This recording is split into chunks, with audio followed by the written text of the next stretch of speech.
We are Baltimore. We are Ohio.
Fox Sports. We are Baltimore. We are Ohio.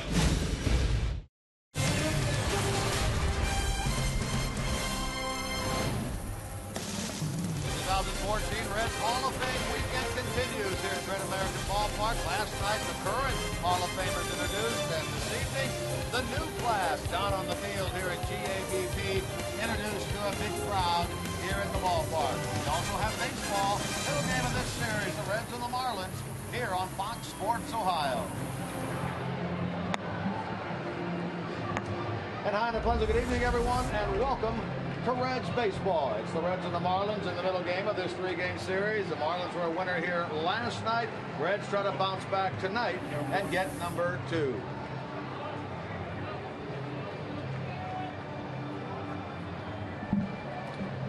Hi, everyone. Jim Couch along with the Cowboy Jeff Brantley. We're here at Great American Ballpark for the middle game of this three-game series. And, Jeff, behind us, we had the ceremony going on, the introduction of the Hall of Fame class for 2014. And you saw in the dugout the Reds players were there watching it all. And you got to wonder what they're thinking about as they watch that and how they feel knowing that those guys are going to be watching them play again tonight.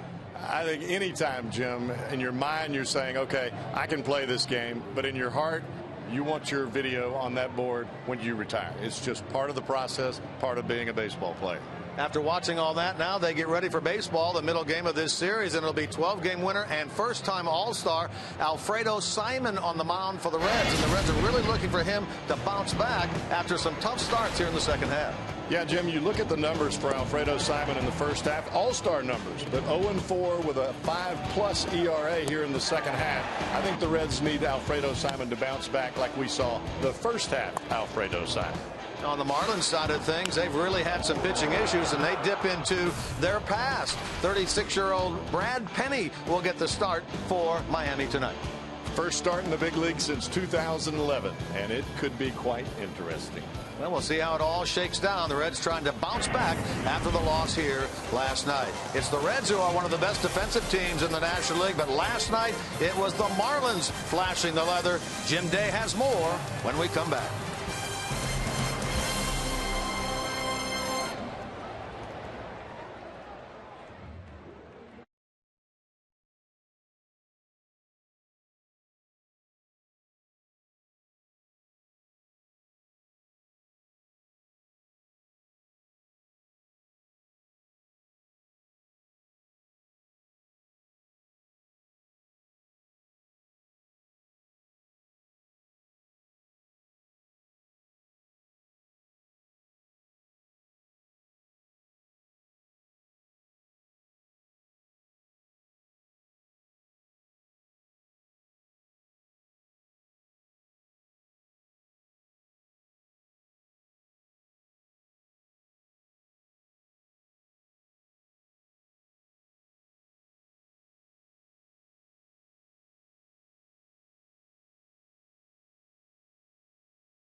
game set. Hall of Fame weekend 2014. First pitch and lineups are next.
Five minutes or so late due to the ceremonies down on the field and the induction of the 2014 Reds Hall of Fame class. On the mound is Alfredo Simon. He'll face Christian Yelich to get this game started. And Cowboy, this would be a great time for this guy to get his first win post All-Star break. Yeah, I think the big thing tonight to look for is, will Alfredo Simon use that big curveball? We've seen that split finger right there. We've seen the slider. The sinker, yes, of course, but the curveball seemed like that was his money pitch in the first half. But it is a physical, decimating pitch on the arm, and we just haven't seen a lot of it from Simon in the second half. So that is in your mind what the difference is between an All-Star 12-game winner first half and no wins in 5-start second half. Well, what I think it tells you is that Alfredo Simon is starting to feel the effects of now his 23rd start. 138 innings coming into this game for Alfredo Simon, the most he's ever thrown in the big leagues. I think people would look at Simon and say, well, he's throwing the ball 93, 95 miles an hour. Surely his arm's fine. It's not the velocity. You can generate a lot of velocity from the bottom half of your body. It's that last 2 feet as the ball gets to the plate. That last little bit of movement, that last little bend in the breaking ball.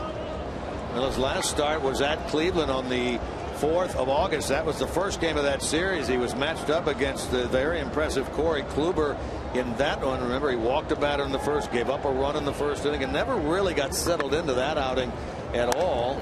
Eventually gave up 5 runs in 5 innings. And this ball is ripped to the alley in left center field off the bat of Yelich. That's going to end up being a 2-base hit, and that's the way this game gets started. Take a look at the Marlins lineup, brought to you by Meyer. For this, the 117th game of the year for the Reds. Yelich, Solano making his first start against the Reds this year. Then the very powerful Giancarlo Stanton. In the middle, McGee, Jones, and Ozuna. Saltalamacchia doing the catching again, batting 7th. Echeverria, the shortstop, hitting 8th. And the veteran Brad Penny on the mound for Miami tonight. We'll talk more about Penny, but suffice it to say, it's been almost 3 years since he made a big league start. Yelich went 0 for 5 last night, doubled to get this game started. Now it's Donovan Solano, and he'll bunt it. Simon makes the play with Frazier taking the throw at first base. Take a look at the Reds defensively behind Alfredo Simon, brought to you by your Ford dealers. Here's how Brian Price's team lines up tonight. Ludwig, Hamilton, and Bruce across the outfield. Negron getting the start at third. Cozart at short.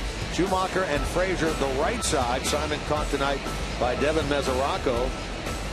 Brian Pena not on the disabled list. In fact, Brian Price said before the game today that he hopes Pena will be able to start in the wrap-up of this series tomorrow as he throws Johnny Cueto out there. I think seeing Negron over at third base after playing second so much, first few balls may be a little bit different for him. Even though he's played in a lot of different spots, you switch sides of the infield, sometimes the ball looks like it's coming off the bat backwards. Yeah, you talk to Negron about playing third or second or short. He'll tell you that he came up playing shortstop, but that he is equally comfortable playing second, short, or third. But I guess he's going to tell you that anyway. Well, when the ball's up the middle, whether you're at short or at second, you've got a little bit of room visually to pick the ball up. At third base, it is on you like right now. Let's see if it comes off the bat of this guy, Giancarlo Stanton, who hits a high fly ball that's going to get the Marlins the first run of this game. Hamilton will make the play. Yelich will tag. League leading RBI number 78 for Giancarlo Stanton, whose home run in the 7th inning last night was the difference in the 2-1 Miami win. He gets RBI 78. The Marlins take a 1-0 lead. That is picture perfect offensive execution. You get a leadoff double, you get him over, and you get him in. That's what you're supposed to do offensively. So now with the bases empty, 2 men out and a run home. Here's Casey McGee.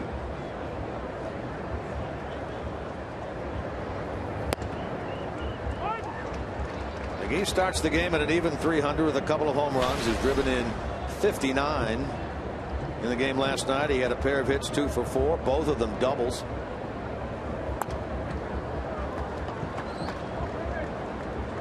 Simon gets ahead, no balls, 2 strikes. Of course, he played in Japan last year. Casey McGee put up very good power numbers over there, reestablished himself really as a big league player.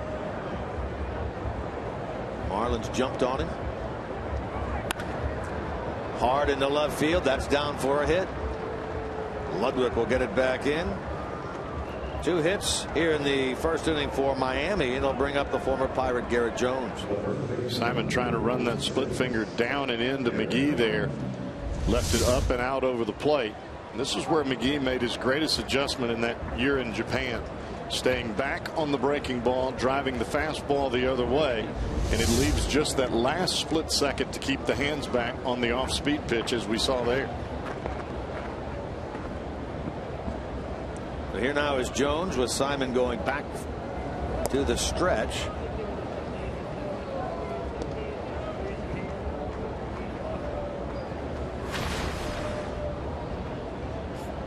Garrett at 251 with a dozen home runs.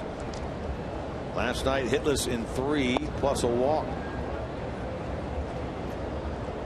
Marlins begin the day 56 wins, 59 losses in terms of the National League East. They are the 3rd place club, 6.5 games out. In terms of the National League wild card race, they are 2.5 games behind the Reds. Reds are 3 out in the wild card. The Marlins 5.5 out. There's another base hit for Miami here in the first inning. Pulled into right by Jones, and after getting one early, the Marlins threaten again, 2 on and 2 out. Some of the base hits that we've seen off of Simon in the first half, when that ball was really sinking and he was using the curveball to keep hitters off the fastball, that last 2 to 3 feet as the ball came to the plate really had some downward action. Now the velocity is still fine for Simon, but he doesn't have that late life, and that's why you're seeing hitters start to barrel up the baseball.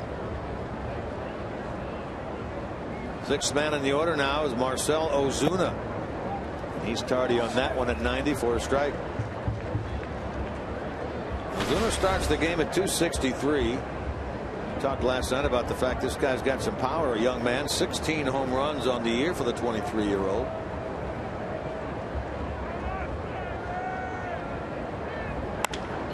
Lined, and it almost handcuffed the shortstop Cozart, but he adjusted, stays with it, and made the play to end the top of inning number 1.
Lineup card, which he puts forth tonight, brought to you by Meyer.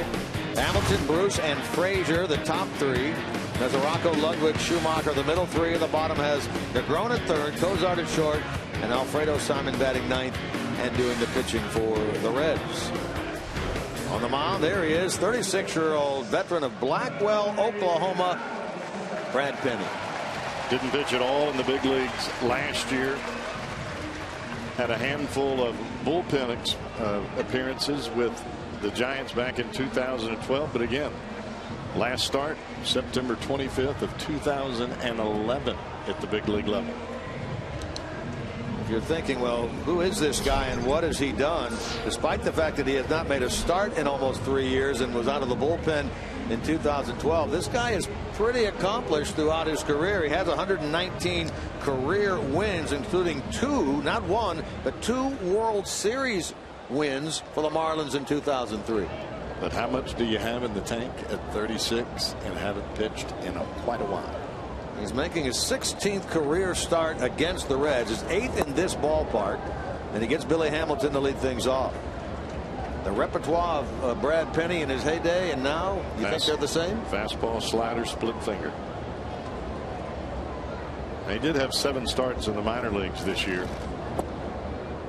He worked in A-ball for 2 starts at Jupiter, and then he made, what, 4 or 5 starts for the AAA club in New Orleans. And he did pretty well down there. 2.28 ERA for the AAA team. A little different when you step out on this mound. Well, they have had, we touched on it early, issues in their pitching staff, particularly out of the starters. They had to put Henderson Alvarez on the disabled list while we were in Florida. Of course, they lost their main pitcher in Jose Fernandez to Tommy John earlier this year. Jared Cozart, whom they acquired while the Reds were down in Miami, he's being skipped because of injury, and they just traded away Jacob Turner to the Cubs, so they've had some problems. Pop up by Hamilton. Bruce will come to the plate. Before he bats, let's go down to Jim Day, who has more on the Reds right fielder. Well, Jay Bruce steps in with some special spikes tonight. Check them out. He grew up idolizing Ken Griffey Jr. and on these spikes listed every major accomplishment of Jr.'s career, including all the records and all the numbers. Nike made only 2 of these, one in which Jay Bruce is wearing right now, the other Jay will give to Ken Griffey Jr. himself. Pretty cool. How about that? All your accomplishments on your shoes. There's a good look at him, or a better look, I should say. You better have some small writing to get all Junior's accomplishments on a pair of shoes, as he got a bunch of them. You ain't lying about that. Of course, they played together in the early years of Jay Bruce's Reds career and in the latter stages of Junior's career. 2008.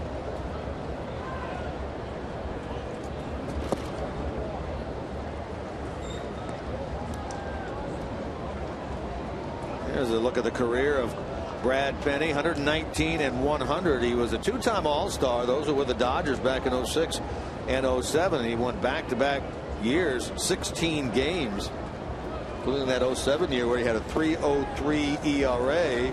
I believe, Joel, you were saying that he was the starter that year with the National League All-Stars. This is a guy that could get it up there right around 98, 99 miles an hour. Marlins get a run in the top half. Reds try to answer here. Bruce rips one into right field. He answers indeed with a home run into right, his 12th of the year, and we are even at 1. That one out into the moon deck in right. Bruce showing a little Griffey action right there.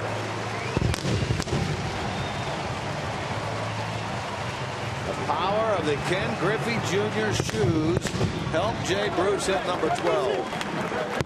His second sets the All-Star break.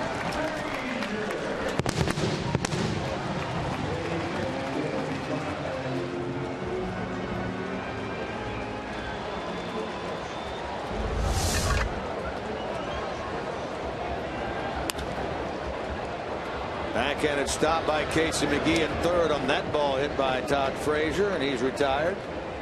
That one certainly deserves another look off the bat of Bruce.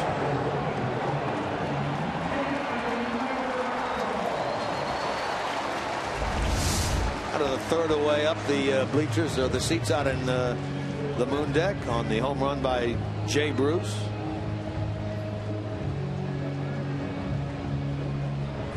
The Marlins get one in the top half. The Reds have answered with one of their own in the bottom, and now with the bases clear and 2 out, here's Devin Mesoraco. Frazier and Mesoraco gave the Reds the opportunity, Cowboy, in the 9th inning last night with back-to-back doubles. We were talking about the 7 starts that Penny made in the minor leagues before coming up this year. He had not given up a home run. Like I said, it's a little different on that man. You don't face Jay Bruce down in the minor leagues. Facing the best of the best up here. And your heart's beating a little bit faster when you walk out to that big league mound. I don't care how many times you've been out there. So a 1-1 game here in the bottom of the first. Mesoraco at 289 with 18 home runs. He's driven in 55 and facing the veteran Penny for the first time in his career.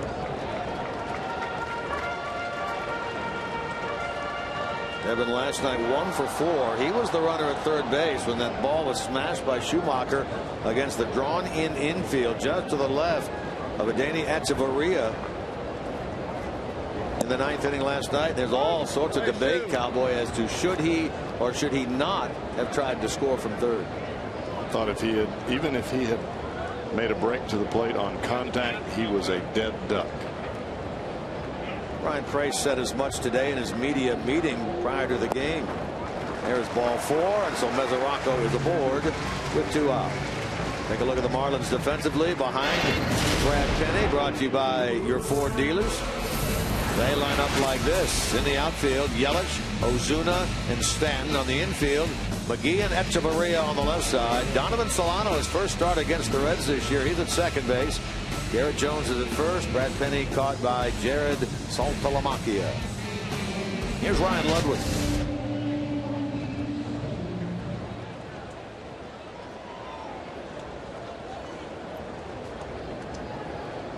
Ludwig at 261 with 6 home runs. He's driven in 33. Comes into the game with a hit in 6 of his last 7 games. He had a heck of a series down there against the Marlins in terms of RBIs.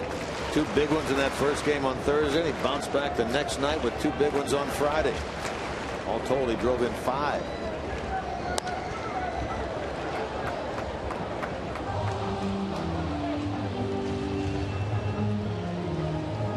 Once again, we are blessed weather-wise. It was a cloudy, overcast day all day today.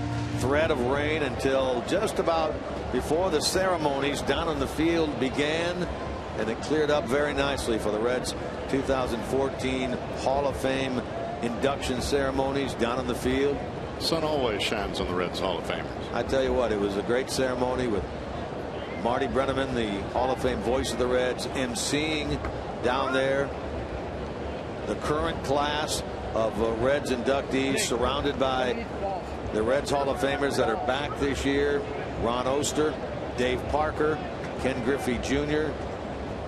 And the announcement made in recognition of the late Jake Beckley.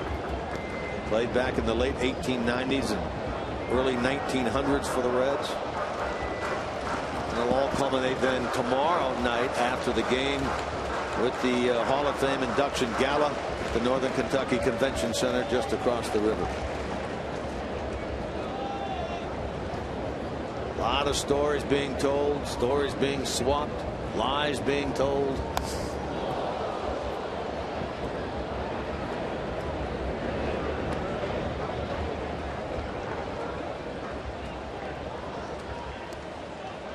Well, that's going to be the third out of the inning. Bruce hit the home run to tie things. We are 1-1 into inning number 2.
On Fox Sports Ohio is brought to you by your local Ford dealer. Ford, go further. By Cincinnati USA Regional Tourism Network. Stay close to CincinnatiUSA.com.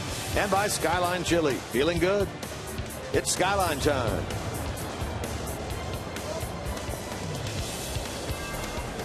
One game into the second inning here at Great American Ballpark. Marlins and the Reds. Reds won 3 out of 4 down there. The Marlins won the opener of this series here 2-1 last night, snapping the Reds' 3-game winning streak. So the season series right now 3-2 in favor of Cincinnati. Catcher Jared Saltalamacchia leads things off. It's not an easy name to say, is it? Not if you have to say it 10 and so times in a row. Of course, I had trouble with one.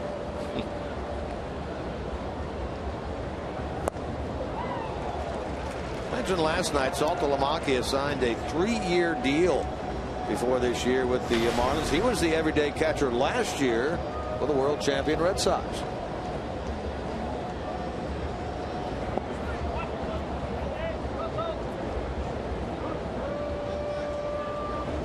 Saltalamacchia at .220 with 10 home runs. He's driven in 33.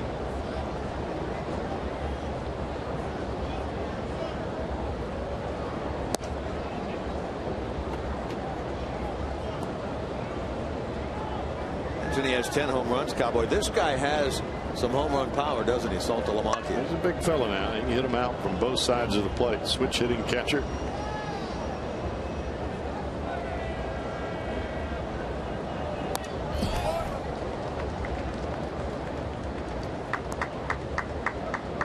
Echeverria, the shortstop, waits on deck.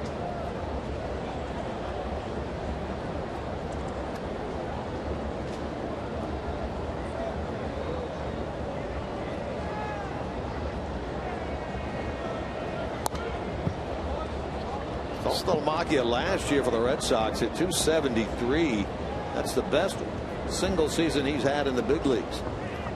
He's got a little bit of uppercut to that swing. It makes him susceptible for the breaking ball low in the strike zone, but it also makes him susceptible to the high fastball.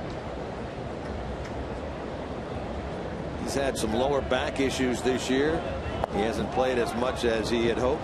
There's ball 4, and so the leadoff man is on here in the second.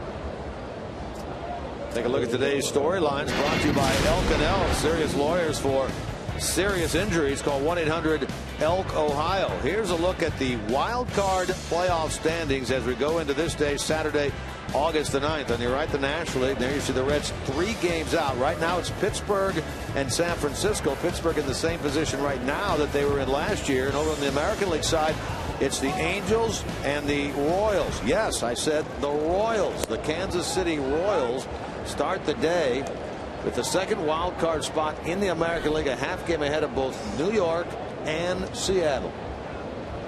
Royals are back on another roll. They go into action today. 2.5 games out in the AL Central, but as you say, 5 wins in a row. Echeverria drops this one into right field for a hit. So here come the Marlins again. A walk and a hit. The pressure on Alfredo Simon.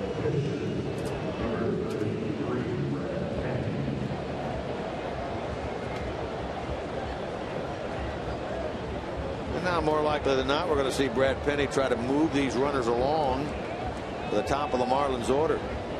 Brad is 6'4", 230. We mentioned from Blackwell, Oklahoma. Originally drafted by the Diamondbacks back in 1996.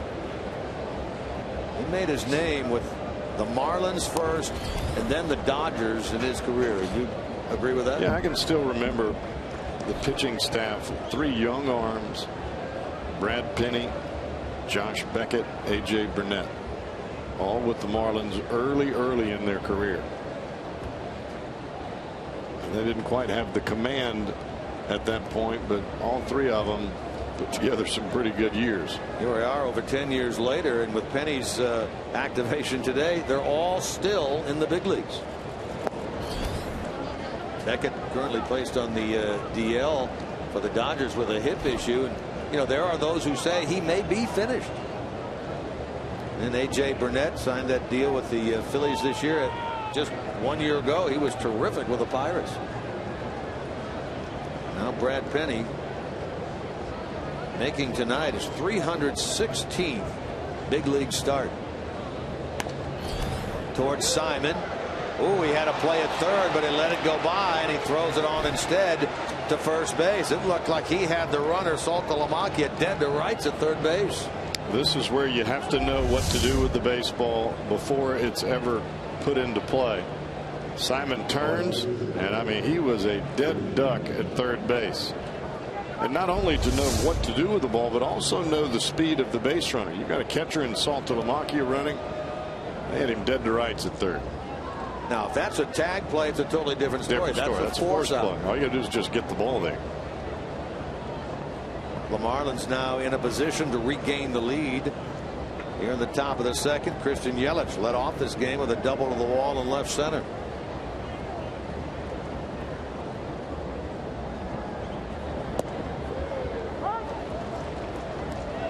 For Alfredo Simon, this is the first time he has ever started against the Marlins. He has appeared in 15 games against them, all out of the bullpen. He does have 7 wins against them. 5 in this ballpark, but again, no starts against Miami in his career.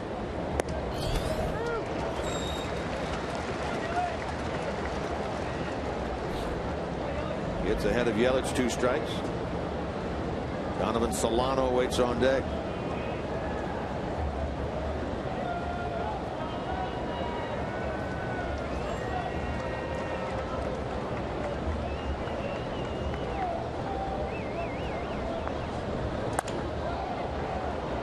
Runner coming home as Cozart makes the play on that ball. Yelich will get himself an RBI here, his 41st of the year, and it's 2-1 in favor of Miami. The Reds are playing back here. This ball's hit right at Zach Cozart. There's no play at the plate. He goes right across the diamond. Runner out there at second base. Echeverria trying to run a little interference on him, wasn't he? I think by Brian Price playing the infield back there, I think tells you a little bit of what Brian thinks that the Reds may be able to do offensively against Brian Penny. You give up a run for an out because you think you can score. And now is Donovan Solano. Runner at second base, 2 men out, 2-1 Marlins in front.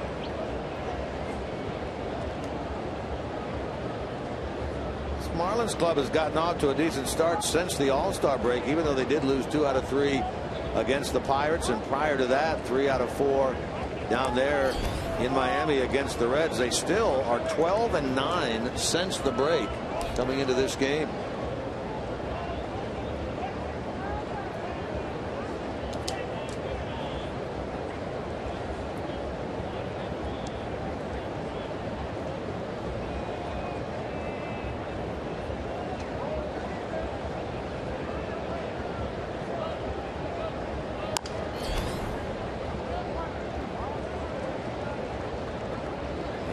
See Solano trying to shoot the ball the other way, even with 2 strikes. Hard sinker down and in. He's still trying to hit it to right field. We were told when we were down in Miami that it's Solano and Valdespin basically sharing the duties at second base, but this is the first time we've seen Solano in a starting role in the 6 times these 2 teams have gotten together. Got in on him there, and into center field it goes. Hamilton will handle it to retire the side, but the Marlins get a run on a ground out by Yelich, scored by Saltalamacchia. Good walk to start the inning.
During tonight's game, Ed Jacob from Burlington, Kentucky will win the beautiful Tundra that's on display here at Great American Ballpark. Register for your chance to win at an upcoming game by visiting your Cincinnati and Northern Kentucky Toyota dealers.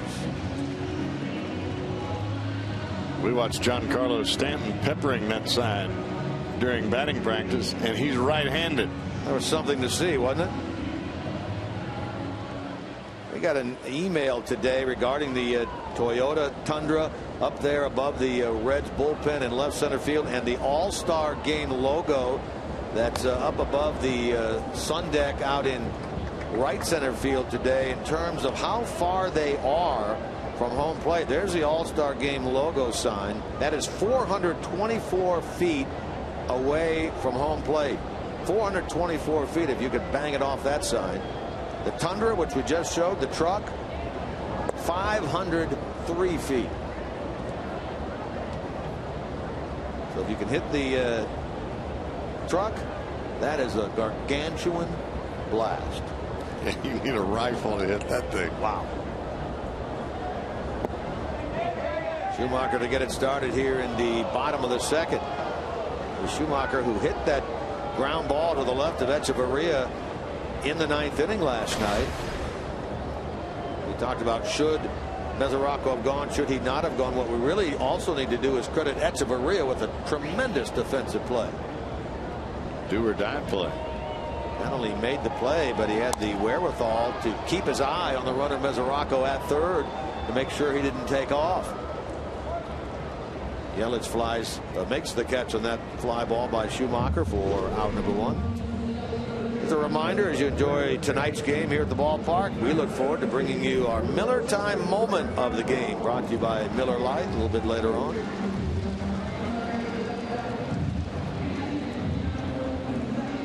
In fact, we look forward to bringing you the Miller Time moment of the game later on. In fact, we've already had the Miller Time moment. If you were watching earlier, we'll piece it together for you a little bit later on. I hope you'll enjoy it. I think you will.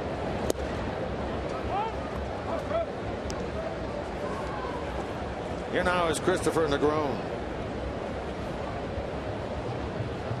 This is his third start at third base for the Reds. He threw a walk in the ninth inning last night to put the winning run on base for Zach Cozart. Walk by Steve Cishek. Nart gets a piece of that baseball, gets himself together, at least tries. Paul Lassard, the head trainer of the Reds, comes out. Now Larry Vanover, man on the left of your screen, the crew chief, the gray-haired gentleman from third base, last night's home plate umpire, Vic Carapazza, all come in to talk with Paul Nart. See all the equipment that the catchers and the home plate umpire have on, and it just never seems to be enough. That ball is going to find you somewhere. Yeah, we've talked about that before with the catcher, but the umpire's not immune. No. If you're in the path of that baseball and it hits you, and it really doesn't have to be coming that hard. I mean, the ball is hard enough. Just think about it. If you're just standing playing catch and you're just flipping the ball back and forth and it happens to hit you on the knee or in the head or elbow, somewhere that you don't have a whole lot of padding, it hurts. Now ratchet that up to about 95. Yeah, ratchet that up about 10 or 20 times. See how that baby feels. It looks like Paul's going to be all right.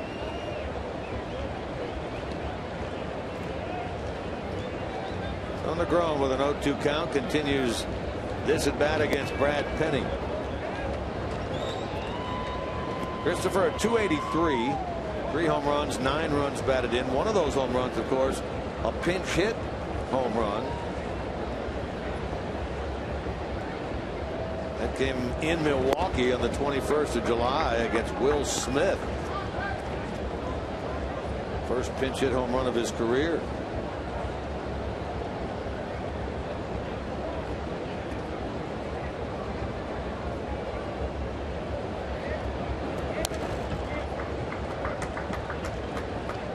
Not every at bat is going to be perfect, whether you're a rookie or a guy that's been around for 15 years. But I think that if you're Reds manager Brian Price, you have to like what you've seen from Chris Negron here early. The ability to drive the ball the other way, stay on the breaking ball. Those are good things, especially for a very young hitter.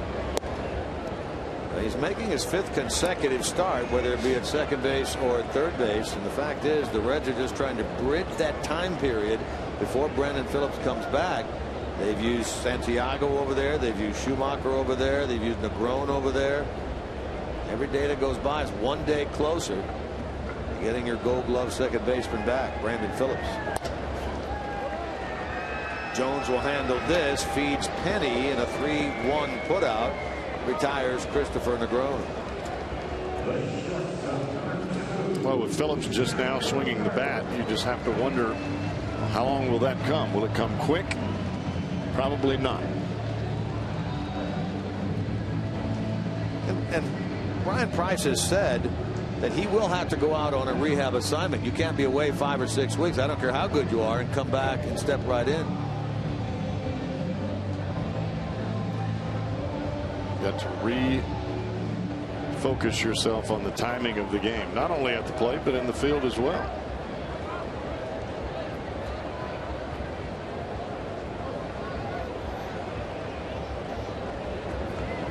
Cozart bats now. The base is empty and 2 men gone against his right-hander Brad Penny. Cozart at 223, 3 home runs, has driven in 27. He, like many of the Reds, off to a slow start post All-Star break. Average-wise, he's under 200.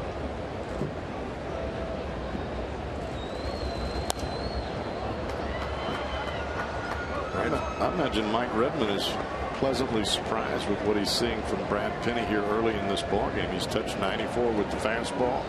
Breaking ball has been pretty sharp. Now we'll see how the Reds react the second time around, but throwing the ball pretty good right now. He was signed to a free agent contract on the 16th of June. So here he is a week shy of 2 months ago into the big league scene. He signed as a free agent with Kansas City in the offseason in January, but very early in March released by the Royals. Signed in mid-June by Miami. Just looking at the starts that he made most recently down at New Orleans, his last 2 starts both were 6-inning stints. And he was at 89 pitches in both of those starts.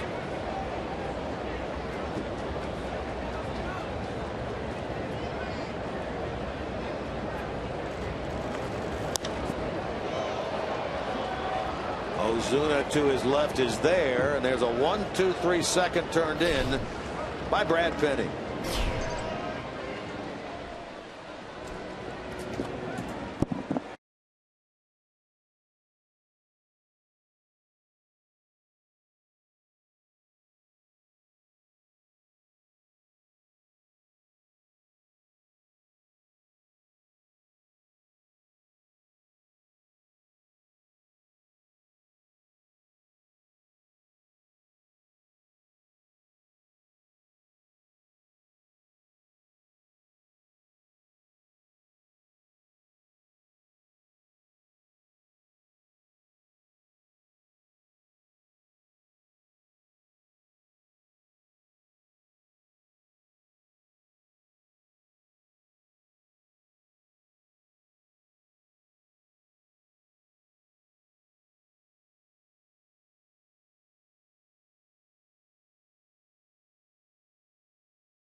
And I think that's the most important thing, is that, you know. The words of Ken Griffey Jr. in his induction speech tonight. I'm Jim Day, and we're with Ken Griffey Sr. And the viewers just heard what Jr. had to say. He got to wear the uniform that his dad did. And I have not seen Jr. well up with tears very much. What did that moment mean to you? It meant a lot. I mean, it surprised me because I didn't think he was. I thought he was going to introduce everybody, but he started talking about me, and I was very proud of him. I'm just, elated that I'm going to be associated with this organization and with Junior, and getting the opportunity him coming to the Hall of Fame was great. So many great Hall of Famers in the Reds Hall of Fame, including yourself. What's it mean to you to be the first father-son to be in the Hall? Well, that's been a title that we've been having for the last since 1990, and it's something special. I mean, me getting the opportunity to play with him, I think a lot of people don't know that Marge Schott gave me that opportunity because I had retired, and she reversed the thing, and I got a chance to go up to Seattle and play, and it's just been outstanding for me. It's been great. And you guys hit those home runs and the back-to-back home runs. Man, that was one of the coolest moments in baseball ever. Seeing all these old guys, and Junior, he even said it in his speech that all the stories told about him as a kid running around, they're all embellished in their lies. Would you like to, for the record, clarify? Well, to be honest, Junior really didn't come to the ballpark much unless it was father and son game. He came with his mom at the time, and he came at 7:30 or 7 o'clock, whatever time the game was. But he relished the fact that he got a chance to play father and son night every night. Him and Craig, that's what they live for. And I'm going to tell you what, that would probably be the only team that could beat us, the Big Red Machine, with the kids. I heard some great stories about those kids. Final question for you. Just update everyone what you're doing. You're still part of the Reds organization. Well, I'm a rover. What I do is I go around to each minor league club, get a chance to throw batting practice, try to help the kids in hitting. And then I do base running. So it gives me a lot of pleasure to go around and still help the young kids. And, like I said, I spent 5.5 years in the minor leagues, and these kids, that's a dream for them to be in the big leagues, and I try to help them as much as I can to get to the next level in terms of the big leagues. We appreciate your time. It's always great to see you. Thank you. I appreciate it. That is one proud papa right here, Jim and Jeff. Thank you, Jim Day. Ken Griffey Sr. watching his son being inducted into the Reds Hall of Fame here today. And, not going to be that many years now. What, a couple more years? He's going to be in Cooperstown watching his son being inducted up there. Won't that be something? Unbelievable. Now, you think about playing in the big leagues, number one, and you dream about it. But how about being the dad that played in the big leagues, and then your son follows you, and you get to play with him? No wonder Senior has the smile on his face all the time. I mean, you talk about two accomplished athletes right there. Ken Griffey Sr., Big Red Machine, one of the fastest players in the game when he played, on what was announced down there today, and a lot of people agree, the best baseball teams that were ever put together, the Big Red Machine teams. And then his son doing what he has done, 630 home runs. The kid who many would say is one of the best, if not the best player who ever played the game. Pretty amazing, especially for Reds fans that have been around long enough to not only see the Big Red Machine, but also enjoy the time that Ken Griffey Jr. was here as well. The great thing about every 2 years when they have the Hall of Fame induction here in Cincinnati for the Reds Hall of Fame, everybody that comes back, and these players that are in the Hall that come back, that are sitting on the field wearing the red jackets, seem to be having such a good time. It's almost like they're back in the locker room again. It really is. It's amazing to watch them interact with one another. They may not see or talk to each other for a while, but when they get back together at the ballpark, it's like time stands still. Are you like that with some of your teammates? I've seen you interact with some. All the time. You had a college teammate up here earlier tonight. You guys were yucking it up. You may not have the physical tools to be able to go back out there and play, but you can still slice and dice each other verbally. And that was as fun as it was getting on the field. There's strike three called to Garrett Jones. So we're reminiscing about the Griffies and the Hall of Fame. Alfredo Simon has a 1-2-3 third inning.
By the JTM Food Group. Let's create great dishes together. By Toyota. For over 30 Toyota offers, visit buyatoyota.com.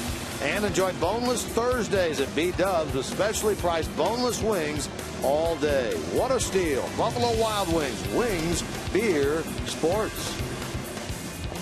Sun setting here in Cincinnati, the Queen City, Great American Ballpark, on a gorgeous Saturday night, August the 9th. 2014, Reds playing their 117th game of the year, down by a run. Here's a bat here in the third, 2-1. And the pitcher, Alfredo Simon, leading things off. 5 hits for the big man this year.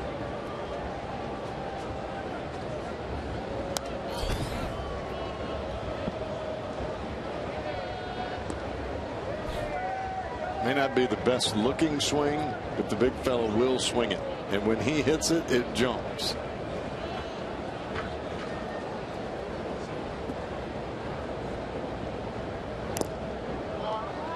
He caught a piece of it, just got a piece of that ball, so Simon stays alive.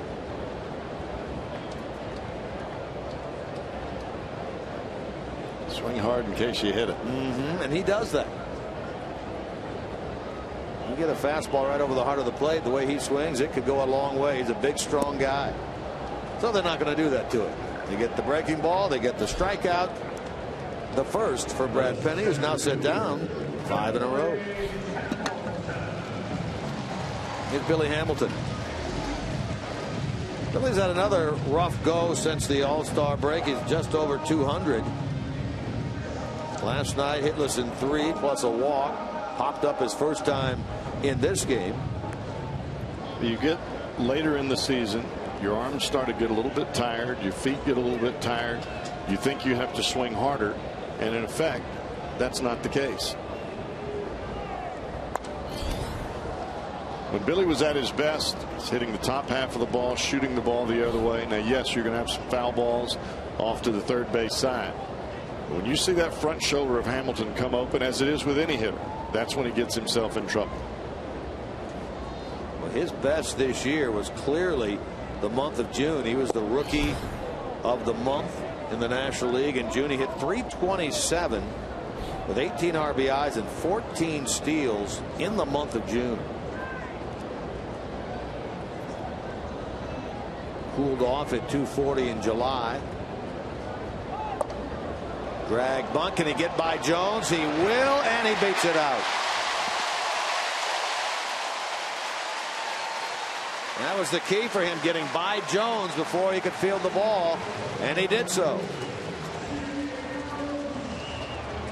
Batter now will be Jay Bruce with a runner aboard and 1 out. Time for our IGS Bringing the Energy feature with Jay Bruce coming to the plate. There's Ken Griffey Jr. right there, and there are the shoes channeling Ken Griffey Jr. indeed. Jay Bruce, he has those shoes on tonight, and this is what he did back in the first inning.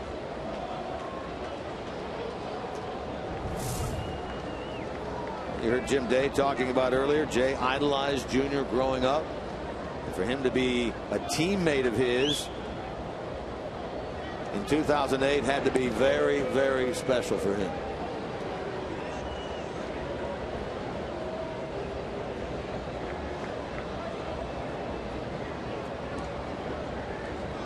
Run hit by Hamilton, the second Reds hit of this game. They've been out hit 4-2, outscored 2-1.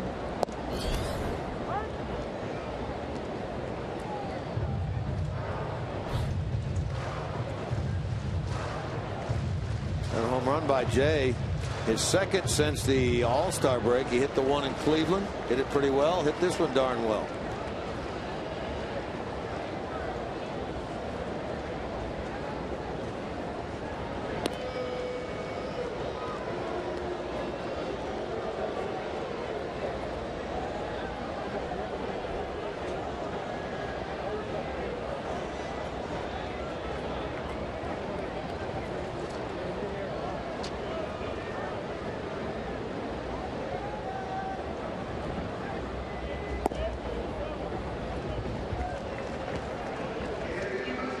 Brian Price asked today in his media meeting about Billy Hamilton and the fact that lately he has been caught stealing / picked off over at first base. And he said, you know, it's one of the things that Billy has to do in the learning process of reading the pitchers and maybe knowing when not to go versus always thinking let's go.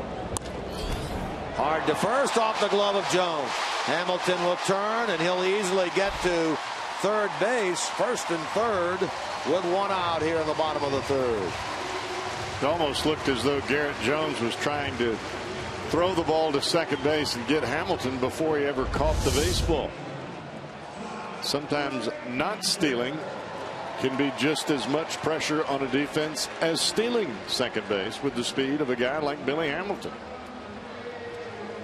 Garrett Jones charged with the error. There's Billy taking a peek over his right shoulder, although he never really slowed down as he went around second base and ends up at third.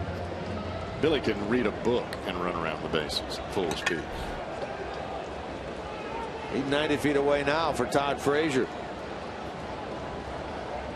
Talking about the Marlins at the top of the broadcast and how they made some very, very nice defensive plays last night. 2 in right by Stanton, 1 diving, 1 over near the line. The play by Echeverria in the 9th inning. This has not been a good defensive team this year. In fact, they came into this game having committed the 3rd most errors in the National League. They were up to the task last night.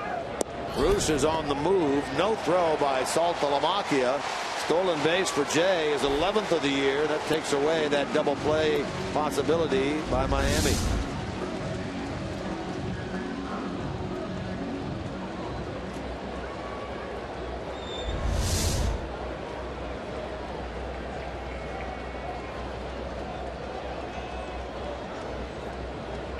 First time in his career, and this is the 7th year of Jay Bruce's big league career that he's reached double figures in steals, now with 11. And a ball hit up the middle. A base hit. Hamilton scores to tie it. Here comes Bruce. Here's a throw from Ozuna. They've got him at the dish. Bruce is gunned down at the plate by Marcell Ozuna. It goes 8-2 for the 2nd out of the inning. Now Brian Price starts out of the Reds dugout.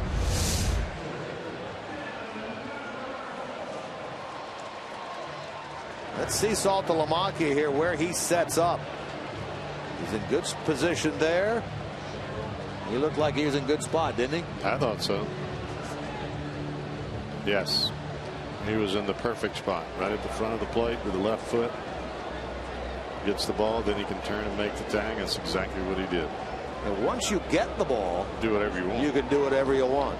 It's preparing to get the ball where all the controversy arises. Frazier gets the hit. The run batted in is team high 61st of the year. Bruce is cut down 8-2.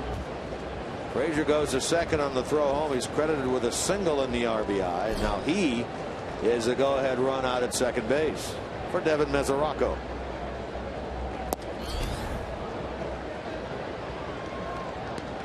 The Reds take advantage of the E3 on Garrett Jones and the ball hit by Bruce to tie things here in the home third.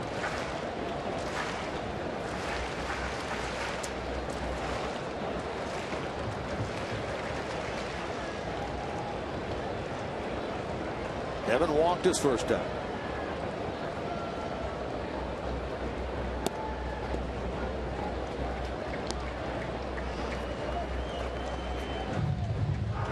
This is that 2nd time through now. The order, it'll be interesting, as you mentioned earlier, to see how the Reds fare this time through. Get an idea about the rhythm of the pitcher. See the ball a little bit better out of the hand.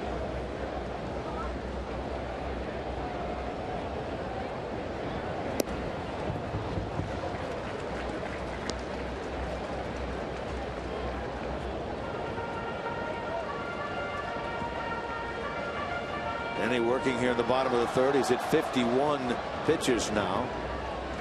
We mentioned earlier those last 2 starts at AAA. He went 89 pitches in each of those games.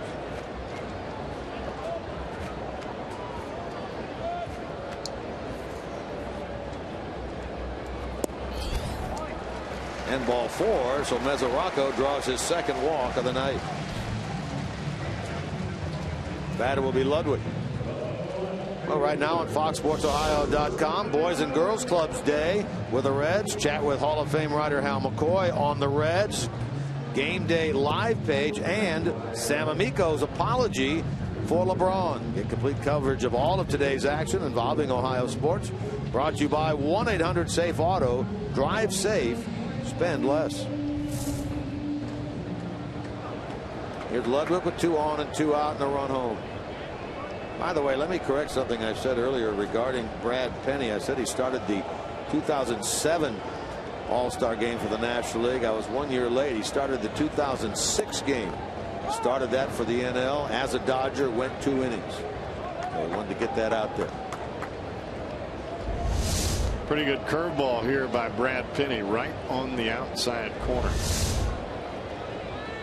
Throw that kind of pitch. I don't care if you haven't pitched in 2 or 3 years or not. That's a tough one to hit. Ludwig on a ball that rode in on him, trying to check his swing. Ball hit bat, and he was out his first time up.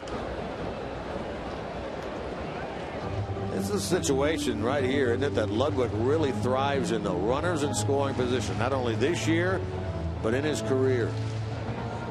I think Ryan takes pride in getting the runs home when it's RBI time. And a lot of that, Jim, is just staying up the middle and the other way. When you've got a runner at second base and you're on the mound, you're not just going to lay it right in there for any hitter at the plate. You're going to try to spot the fastball, whether it's way in, or you're going to try to hit that outside corner with the breaking ball, as we saw Penny do earlier.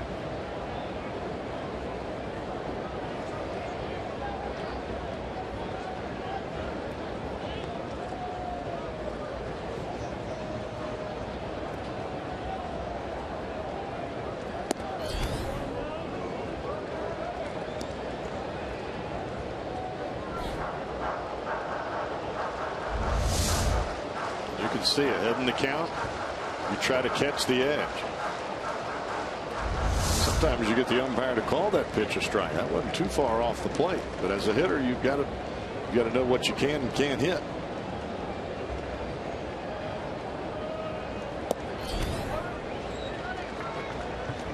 That evens things now at 2-2.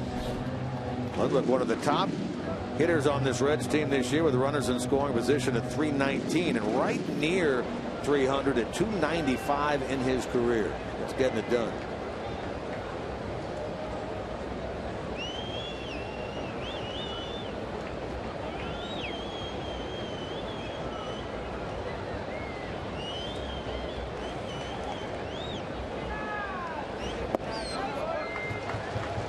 Good patience there as he takes ball 3.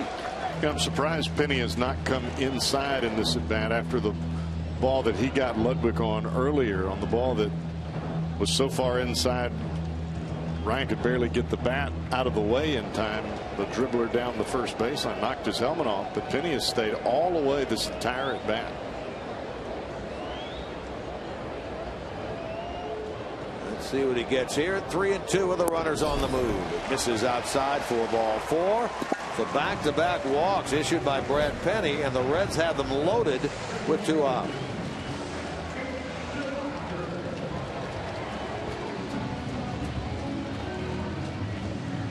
That walk sends Frazier over to third. Mesoraco down to second base. They'll bring Skip Schumacher to the plate. He was up there in a big situation in the 9th inning last night. Here he is again. Big one in the 3rd. Check out that nail polish on Saltalamacchia's fingers as he throws down the signs. It's even got a little fluorescent tint to it. That's so the pitcher can see the signs. You don't put down curveball and get a fastball in the throat. You've seen Brian Pena using those things this year. I had to use them. I couldn't see the fingers. As you can see right there, they really work very well. Especially when it gets dark at the ballpark and there's shadows and they're looking in, you're thinking, I'm not quite sure I'm reading that correctly. I couldn't see any of it. I couldn't see it even when they had the white out on the fingernails.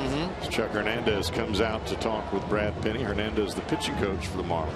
I had to use a different set of signs. I used a fist for a fastball, a wiggle for a split finger, and if he touched any of the knees, either knee, it was a breaking ball. That's all I could see. Pretty bad when you're blind on the mound. So the catchers had to remember that different set of signs for the Cowboy when he came. There were many times where I came into the ball game out of the bullpen. Catcher would throw down one, and I'd shake. Then he'd throw down a two, and then I'd have to call timeout and say, hey, I can't see anything you're putting down here, partner. 60 pitches in the game and 26 now in this inning for Brad Penny as he works to Schumacher with a runner at every base and 2 out. Down the left field line and caught on the run by Christian Yelich. He got a good jump on that ball. Schumacher makes a bid for an extra base hit. The Reds settle for 1 to tie things after 3.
I'm Jim Day. My pleasure to welcome in Reds Hall of Famer, National Baseball Hall of Famer, in my estimation and many estimations, the greatest catcher to ever play the game, Johnny Bench. Thanks for joining us. I know you can give good perspective on all the 3 living members that went into the Reds Hall of Fame today.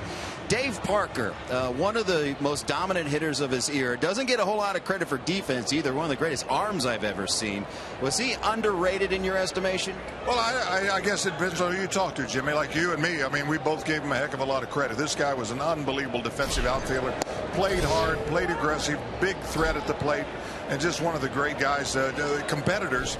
And, of course, being in Cincinnati and then having a chance to play here, I think it inspired him to do even more. He got a lot of accolades, and a guy that didn't get as many accolades or publicity was Ron Oster. But, man, it seemed like this was the biggest day of his life to go in the Reds Hall of Fame. Would you agree? And one I couldn't be more happier for.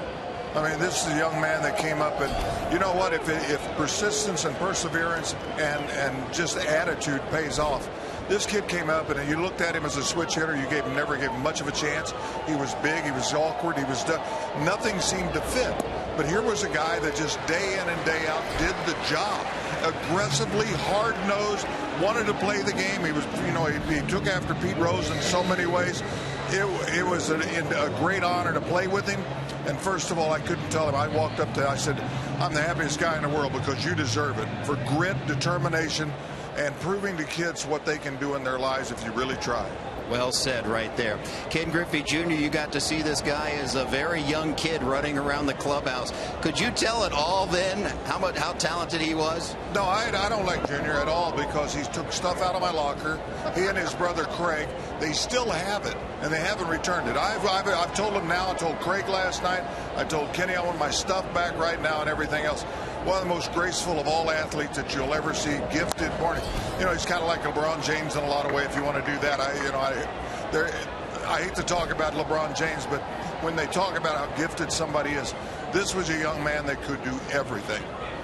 He never wanted to be it. That was the only thing that a lot of people didn't understand. When he came back to Cincinnati, it was the second coming of Christ. All he wanted to do was be Ken Griffey Jr. He just wanted to go out and play. That's the way he was all his life. From the time he was a kid, he just wanted to play. He didn't want anything special. I am nobody special. I just love the game of baseball, and I play hard. And he's, my gosh, to watch him play and to see how he was and to sit next to his proud papa today. Leaned over and told Senior, I said, at this time my dad would say, that's my boy. He said, well, I'm trying not to. He said it's very emotional and everything else. So it was a great day for all of us. You could really tell how special it was to Senior today. One final question. Last night on the field after you guys got introduced and then you brought Bernie Stowe out, it was like a second father to many of you. How special was that for you guys? Well, I'm glad you just asked that, because I was going to say, let's not forget what Bernie was to all of us. If you go in there where we all are meeting tonight, you will see that he's the most popular man in the room because we loved him so much. He gave so much and put up with so much. He didn't bother to counsel anybody. He didn't do anything except, he showed up every day, and every day it was the same constant. He got his job done. He worked hard, and although a few of these guys probably stiffed him, he never treated anybody differently. Bernie Stowe and his whole Stowe family is a landmark in this city, and we couldn't be happier to have been a part of it last night. Awesome. Thank you for this, and I'm glad we could play a small role in bringing it to the Reds fans. Appreciate it. Let's get Simon to stay back just a little bit longer and not drift forward. Get the separation out of his hands. Quit trying so hard. We'll be fine. Smoking like a true catcher. JB Nate needs to take a trip to the mound to talk to Simon. But he's doing all right now. Boys, back to you.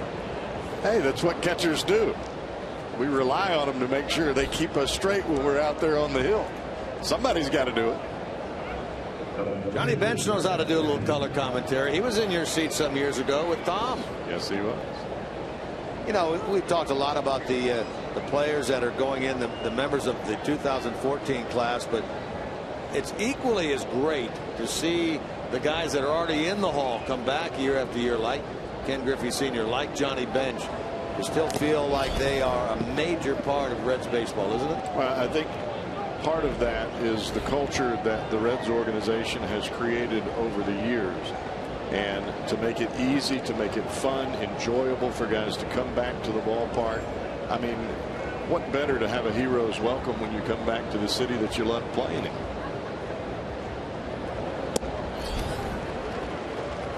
Of course, there are those of the players that did come back that obviously played elsewhere, but their heart, I think, lies right here in Cincinnati.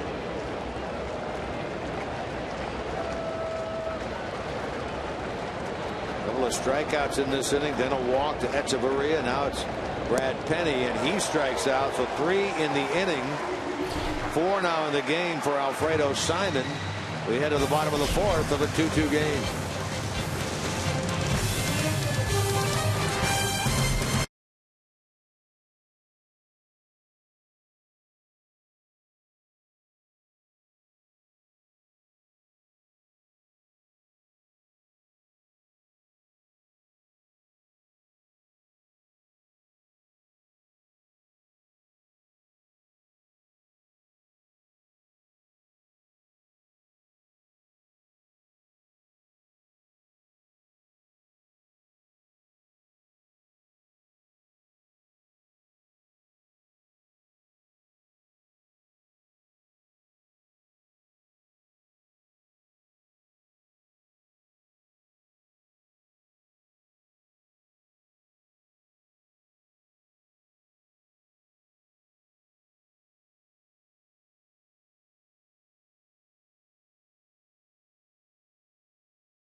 Alfredo Simon.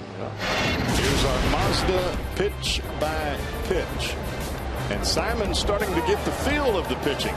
Change up there. There's that hard breaking ball. Check out the split finger here. And watch this dude drop in to the pitcher, Brad Penny. The curveball. We've seen it a few times here in the last couple of innings. And for Simon, when he's taking a little bit off of that fastball, it seems to really have the hitters out in front. That's why you call it pitching and not throwing. But the problem, Jim, is when you're fatigued, it's late in the season, you're making a start now for the 23rd time. The only thing you're really thinking about is how good does my arm feel today? And you sometimes forget about the adding and subtraction on the speed of the baseball, and you only concentrate on trying to throw it as hard as you can. There are those who have made the suggestion that maybe it would do Simon well to be skipped once in the rotation. What your thoughts on that? Don't know if the Reds have the luxury of doing that at this point. Play for a chance to win $5.6 million with MLB.com's easy and free game Beat the Streak. Pick players to get hits in 57 straight games and you could become a millionaire. Play MLB.com Beat the Streak today. We've had a go at Beat the Streak. You've had a go at it. I've had a major flop at it. Well, I started today at 0. Highest I've been is at 7. Marty, on the other hand, was at 17, but his streak ended today. He picked James Loney. Loney went hitless, so Marty tomorrow will start at 0. How about that? But 17, that's a good number. Negron cracks this ball out to right field, and that will be run down by Giancarlo Stanton on the warning track. We've seen Negron go any number of times the other way. He's got some power that way. Ball was up and out over the plate. You could see Negron get the barrel to the baseball. We've seen him hit some sharp liners the other way. His first major league hit was a home run right over that 370 sign here at Great American Ballpark. One out for Zach Cozart. Zach flied to center his first time.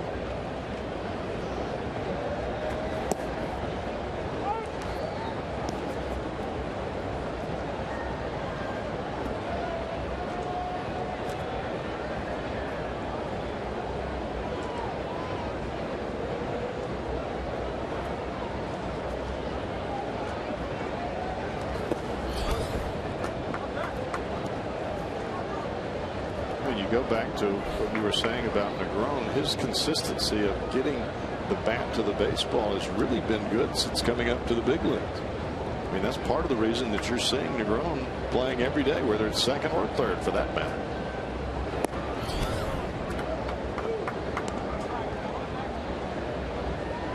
Negron, of course, made his big league debut a couple of years ago.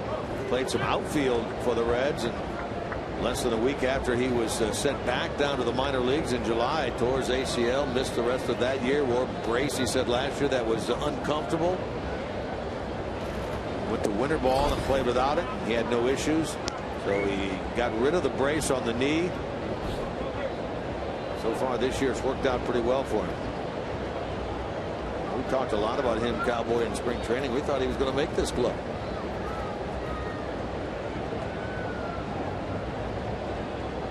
His 5th straight start for the Reds here tonight. Smash in the center by Cozart. That's a base hit. Hit number 4 for Cincinnati. So the hit total is even in this game, and that's the go-ahead run aboard with 1 out. Time now for you to tweet your photo using hashtag #OhioFanPhoto for a chance to have it shown in an upcoming game broadcast brought to you by AT&T. A little bit later on, we'll have tonight's AT&T fan photo of the game. Here's Simon, a strikeout victim his first time.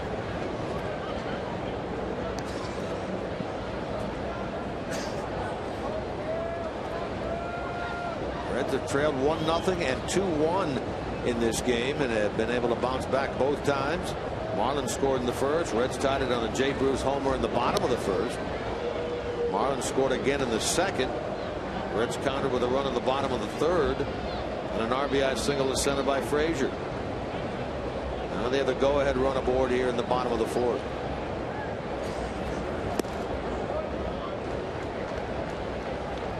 Simon with 5 sack bunts this year. And to put Cozart in scoring position for Hamilton.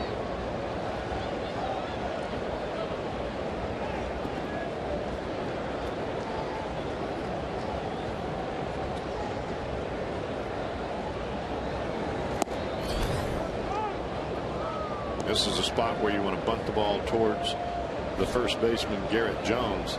Jones is holding on Cozart so he doesn't get a big jump, but what it does is it makes Jones tardy getting towards the plate in the bunt situation. The guy at third, McGee, he's got no responsibility. He's right on top of it. Cozart on the move, and a foul ball. Foul ball called by the home plate umpire, Paul Nard.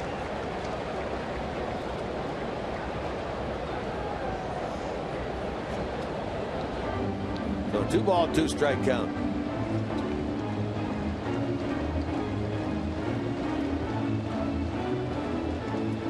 It's a tough play for a catcher right there. You're trying to clear the batter out of the way and get to the baseball at the same time, all the while thinking about throwing the ball to second if you can get it in fair territory.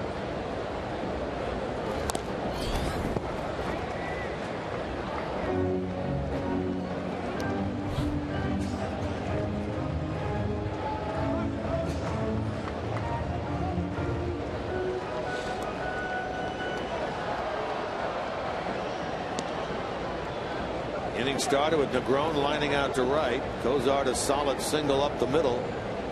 Simon trying to move him along. Billy Hamilton on deck.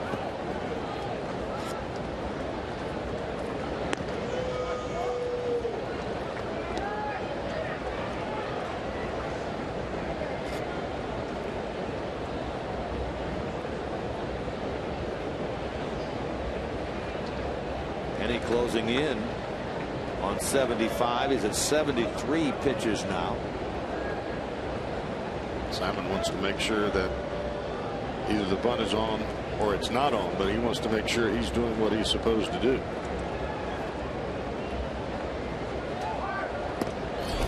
Runner going on the swing and a miss, and a stolen base.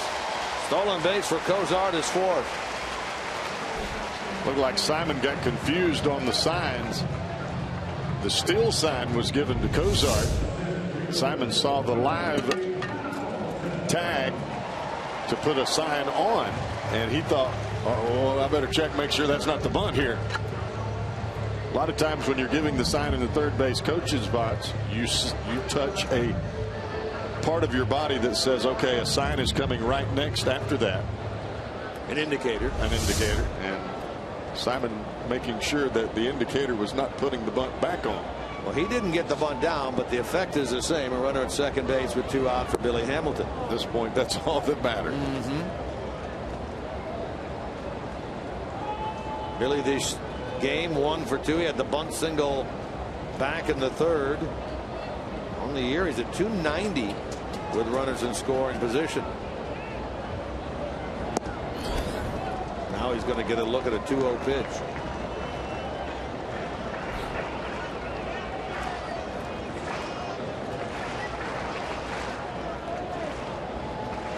Mentioned Brad Penny making his 316th career start tonight. He has started more for the Marlins than he has anyone in his career. This is number 131 as a Marlin. He started 115 games as a Dodger. 2-1.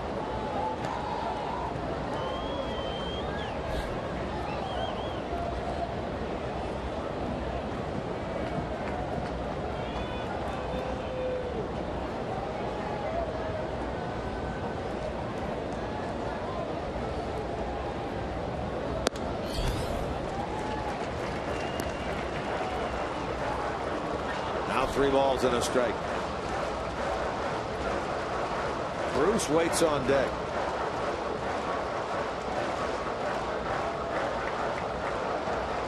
Penny better decide right now who he'd rather face.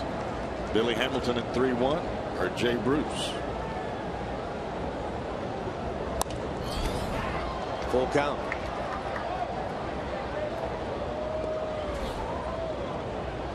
A lot of times for a pitcher, the guy at the plate, once you get behind in the count, you got a base open. All right, well, I'm going to nibble a little bit here and go after the guy on deck with a fresh count. He may be rethinking that, though, with Bruce there. I would say it's based on the home run he hit earlier. There is ball 4, so whether he likes it or not, he's going to get Bruce with 2 on and 2 out. Speaking of Bruce, Reds fans, you can see Bruce, Frazier, and company go head-to-head with Big Papi, David Ortiz, and the Boston Red Sox. Catch that action at Great American Ballpark coming up Tuesday and Wednesday, August the 12th and the 13th, for as low as $12. Purchase your tickets today to be one of the hottest matchups this season. Presented by Cincinnati Bell. For tickets, 513-381-REDS. Select Kroger locations or reds.com/tickets. Here's Bruce. The Sox were pretty busy at the trade deadline. They were awfully busy unloading. Yoenis Cespedes they added offensively. Alan Craig from the Cardinals they added offensively, even though Craig's had some foot issues. Big Papi will probably play first when they come to the National League Park. Yeah, he's only played, looking at some of the Boston stuff the other day, only played 2 games at first base this year.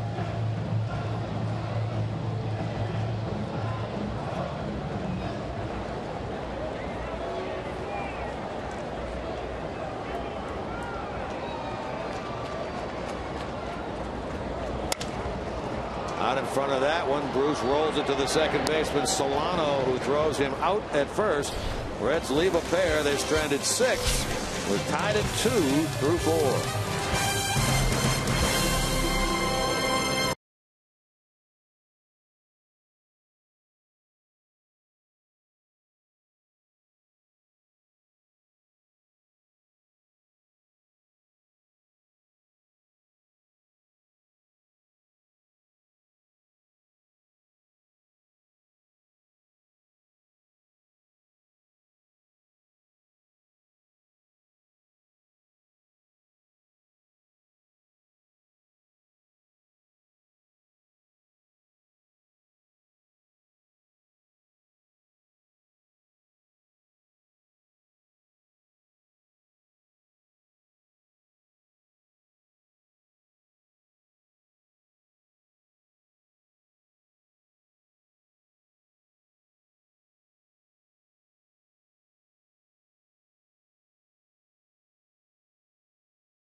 You can do that right here on Fox Sports Ohio and Reds Live pregame presented by Ray St. Clair Roofing. We'll have another one for you tomorrow. The game is at 1:10. We'll come along with Reds Live pregame beginning at 12:30.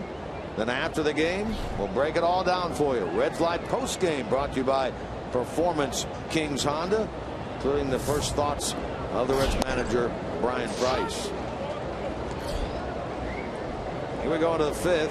Top of the order, Yelich, then Solano, then Giancarlo Stanton for Mike Redmond's club. Yelich is 1 for 2. He scored a run and he's driven in a run. After an 0 for 5 game last night.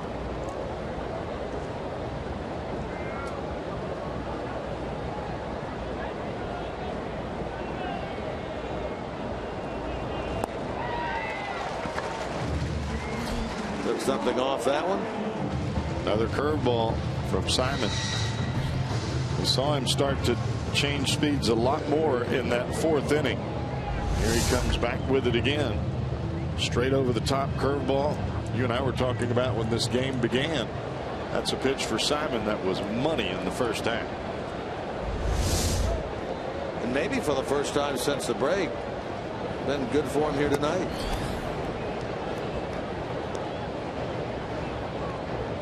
Donovan Solano, Zach Bunt in the first, flied out in the second.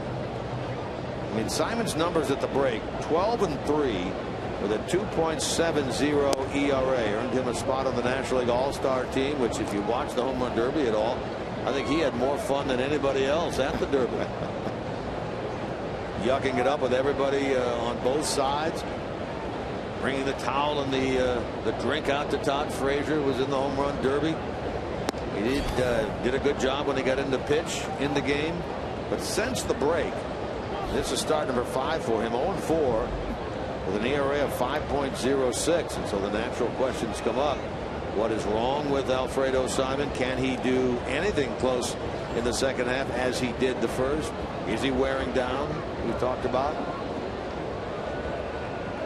uncharted waters for him right here. He misses on that 3-0, so Solano draws the walk, the third issued by Alfredo.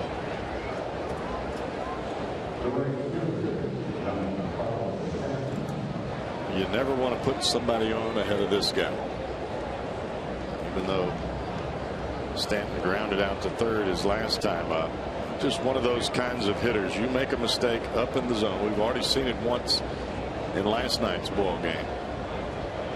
You can't throw it hard enough for this guy. That goes flying one way. Ball is fouled off the other way. That one skipped off the top of the Marlins dugout and into the hands of that fan right there in the front row. Doesn't appear as if anyone was hit by that bat, thank goodness. Up and out over the plate. Stanton swung so hard the bat came out of his hand. That baby was pinwheeling toward the dugout. Now that young lady may have gotten a little piece of that bat on the wrist.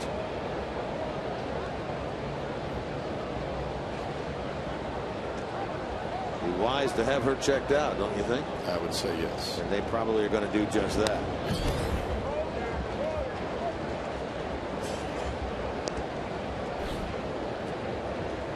Now Simon gets ahead of Stanton, 2 strikes.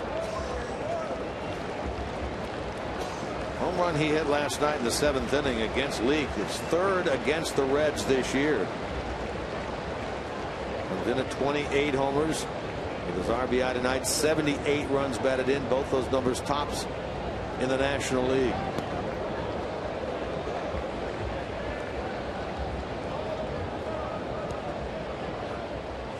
Shot last night in the 7th inning against Leake.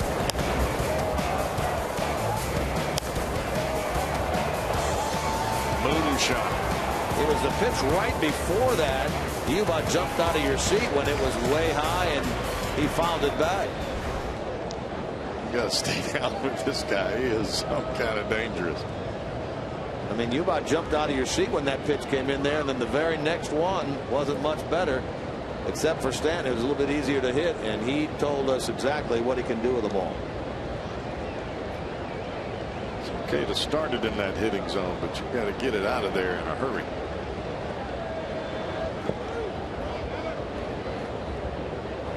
Two balls, 2 strikes. Casey McGee on deck.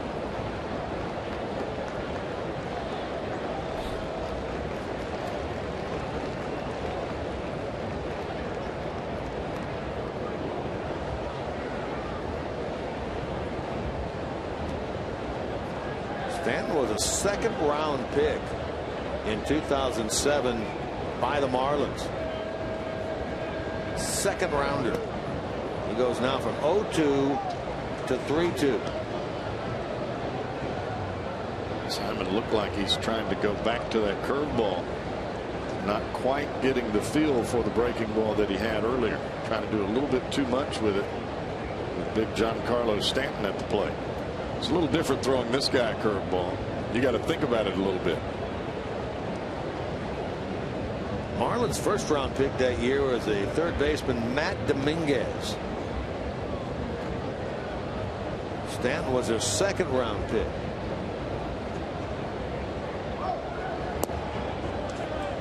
And ball 4.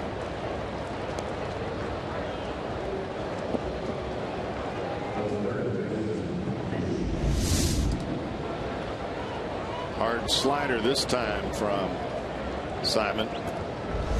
You see those pitches all over the board right there. Tells you there's a little bit of fatigue starting to set in.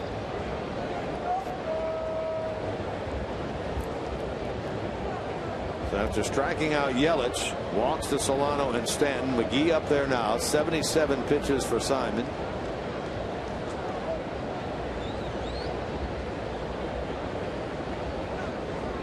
Two runs, 4 hits Marlins. 2 runs, 4 hits Reds.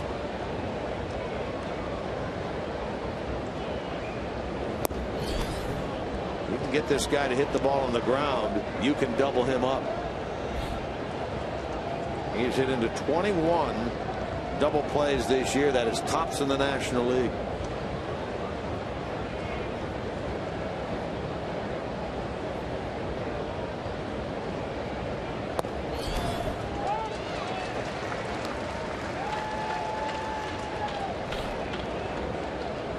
Talked about the afternoon game here tomorrow. 1:10 start, 12:30 with Reds Live here on Fox Sports Ohio.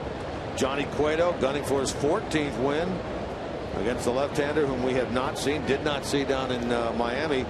Lefty Brad Hand at 2 wins and 3 losses.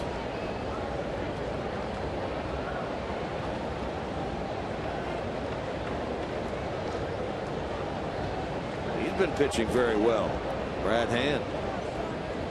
He gets a start in the day game here tomorrow against the man who loves to pitch in day games, Johnny Cueto. At least his numbers indicate that.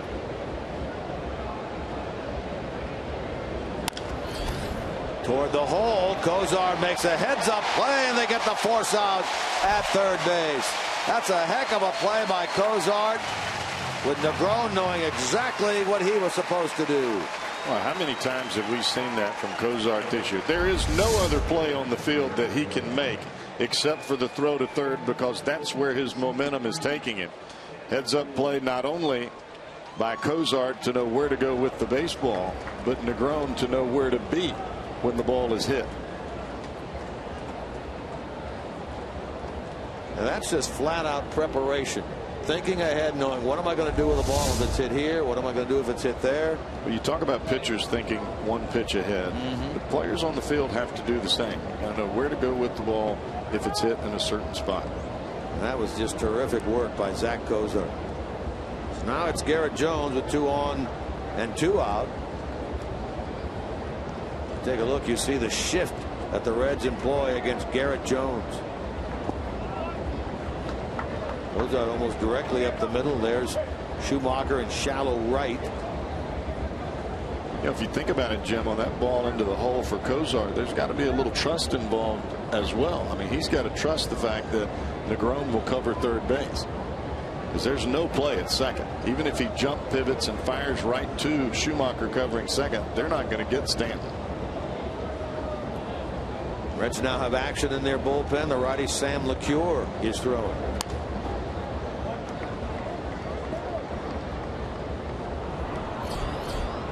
There's Sam under the watchful eye of Mac Jenkins, the bullpen coach.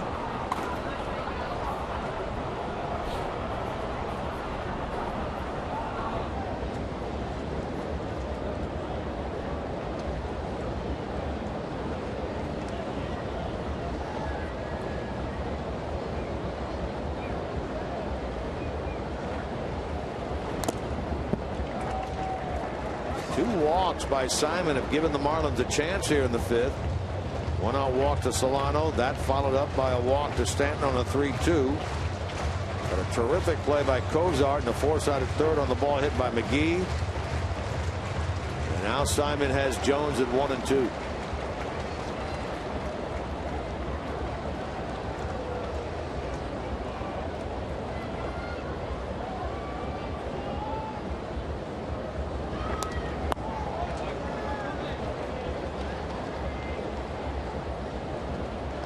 Simon really has Jones out in front of that split-fingered fastball. It's just not quite dipping down in the zone as some of the strikeout pitches did early. He's got him out in front with the speed. Now he just needs a little more action at the end of the pitch.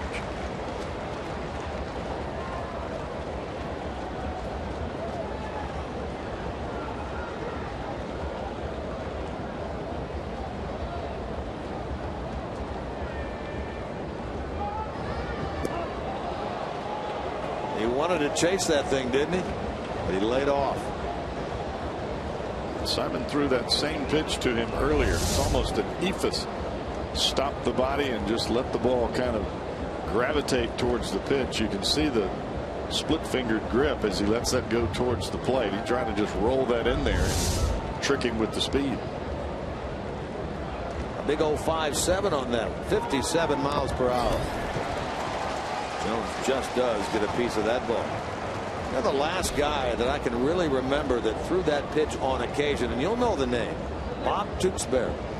Ever used to float that thing up there every now and then? I remember Yu Darvish threw Votto one of those. Got him on the first one, the second one he hit out of the park at spring training. Darvish still uses it every once in a while, but not as much as Tewksbury. You're right. Tewksbury used it all the time. He was a control artist now. Oh, you get painted.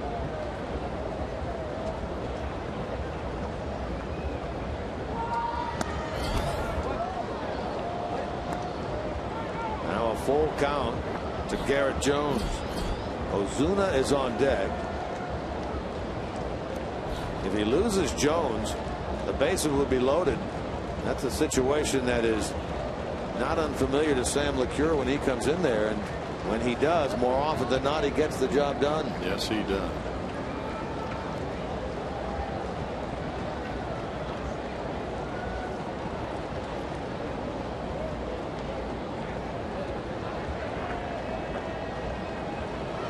Runners are off and moving, and that is ball 4.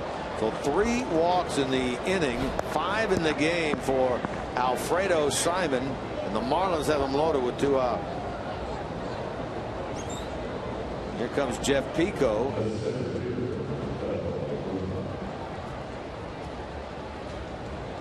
Follow Reds reporter Kevin Goheen from FoxSportsOhio.com on Twitter at FSOhio_K Goheen. Tweet your Reds questions to him right now. Check out our Reds coverage on FoxSportsOhio.com. Kevin?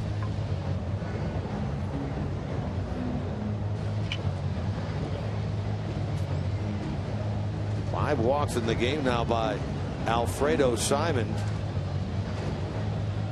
This is the toughest part for any starter in the big leagues. You get towards the end of the season, your arm doesn't feel the same as it did when it was live in the beginning of the year.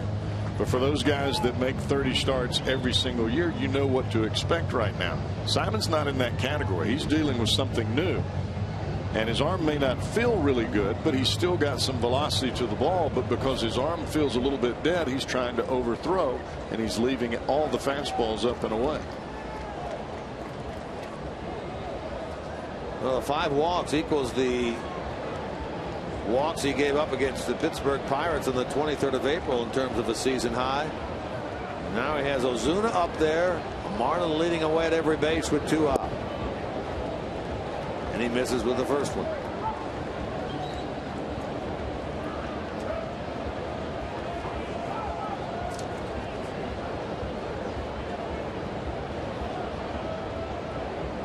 Ozuna this year 2 for 13 with the bases loaded. All in the strike. McCure appears ready in the Reds bullpen. One way or the other, Cowboy, do you see this being Simon's last batter? I would say yes. Yeah. I think he was really close to being taken out of the ball game after walking the previous batter, Garrett Jones. But as a manager, you want to give your starter a chance to win the ball game. It's a 2-2 game. You've got 1 out left. You give Simon a chance to get this out. Got Ozuna twice tonight on a line out and a strikeout. And hopefully he'll get him here. Negron makes the play on the short hop and throws in time to first. And the Marlins leave him loaded in the top of the fifth.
Your favorite mobile phone or tablet. Get live look-ins, instant replay, scores, stats, audio, free MLB.tv game of the day, and much more. Download on the App Store or visit Reds.com today. Glad you're with us for Reds baseball on this Saturday night, along with the Cowboy Jeff Brantley, Jim Kelch here at Great American Ballpark. On this Saturday, Hall of Fame weekend for the Cincinnati Reds 2014. Last night, announced on the field after the game, a lot of the returning Reds Hall of Famers, including many of the great eight, many of the players from the 1990 World Championship team. Today, prior to the game, the induction of the class of 2014, the late Jake Beckley, Ron Oster, Ken Griffey Jr., Dave Parker. Tomorrow, after the game at the Northern Kentucky Convention Center, 2014 Reds Hall of Fame Gala.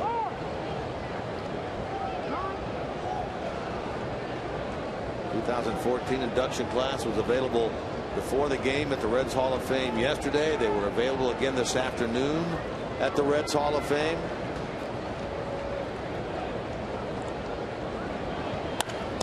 Oh, a line drive in and out of the glove of Penny. And he throws Frazier out. That's 2 times in this game that Todd is going right back up the middle against the veteran Penny. That ball comes back at you like that, your heart goes from 90 to nothing.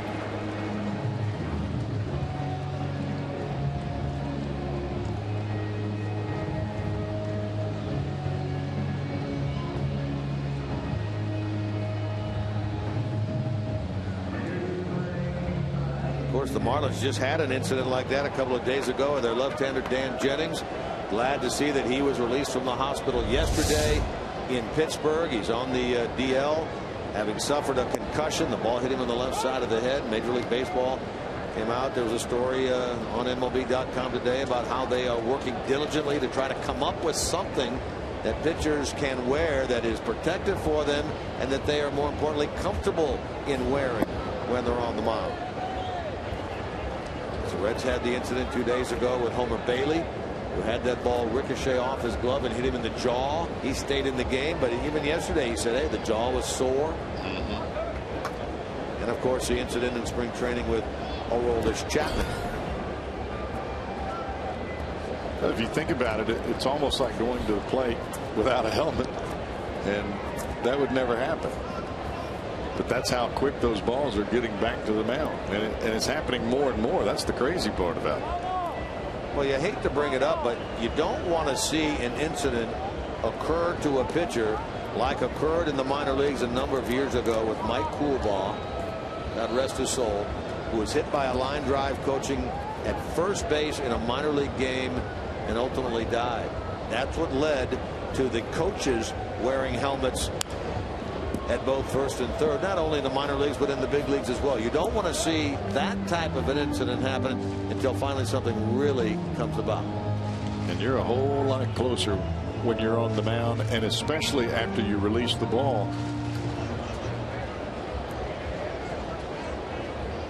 You just hope they come up with something. No doubt about it.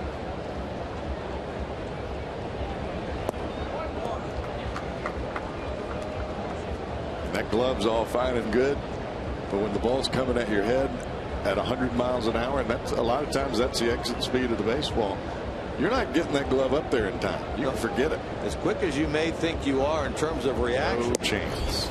There's just simply not enough time.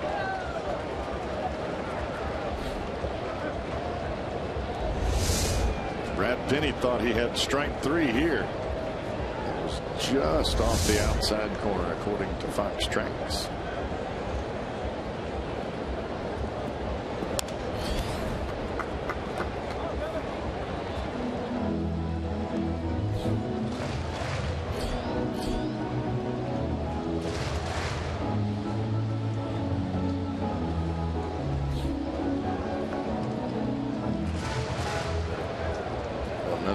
Gets right on top of the plate. So let me see how far I can hit him. He takes strike 3 on a 3-2 pitch. First strikeout for Penny other than Alfredo Simon. Mesoraco looking down, and this ball is up and runs back to the plate. You're looking down in the strike zone, especially down and away with 2 strikes. That's a tough one to pull the trigger on.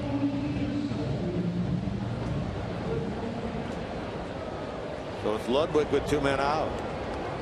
93 is the pitch count now for Brad Penny, who's due up 3rd in the 6th inning.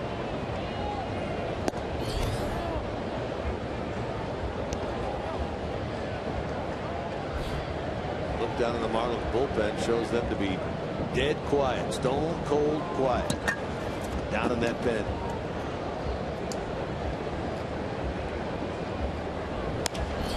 Ludwig put a charge into this ball, but it's going to stay in the ballpark on the warning track. Hauled in by Christian Yelich. A bid for a tiebreaker by Ludwig was caught by Yelich.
6th inning. The Marlins took the lead in the first, and this sacrifice fly into center by Giancarlo Stanton that plated Christian Yelich.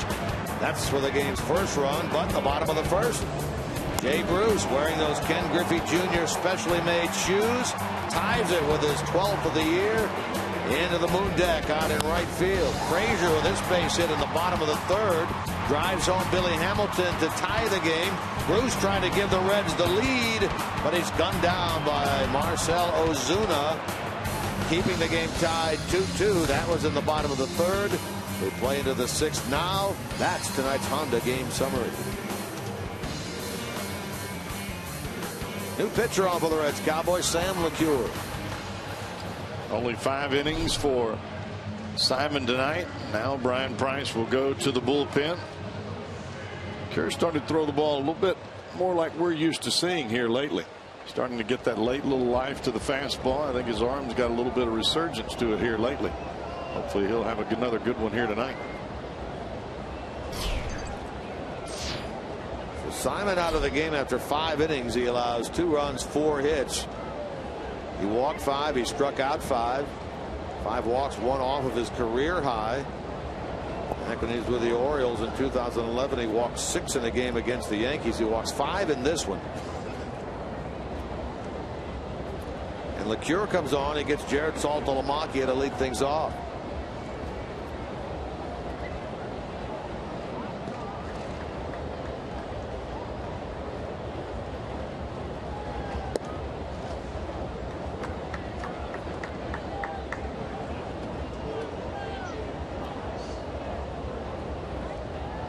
A.J. Ramos, a right-hander, now starting to throw in the Marlins bullpen. Remember the pitcher spot, and Penny is due up 3rd in this inning.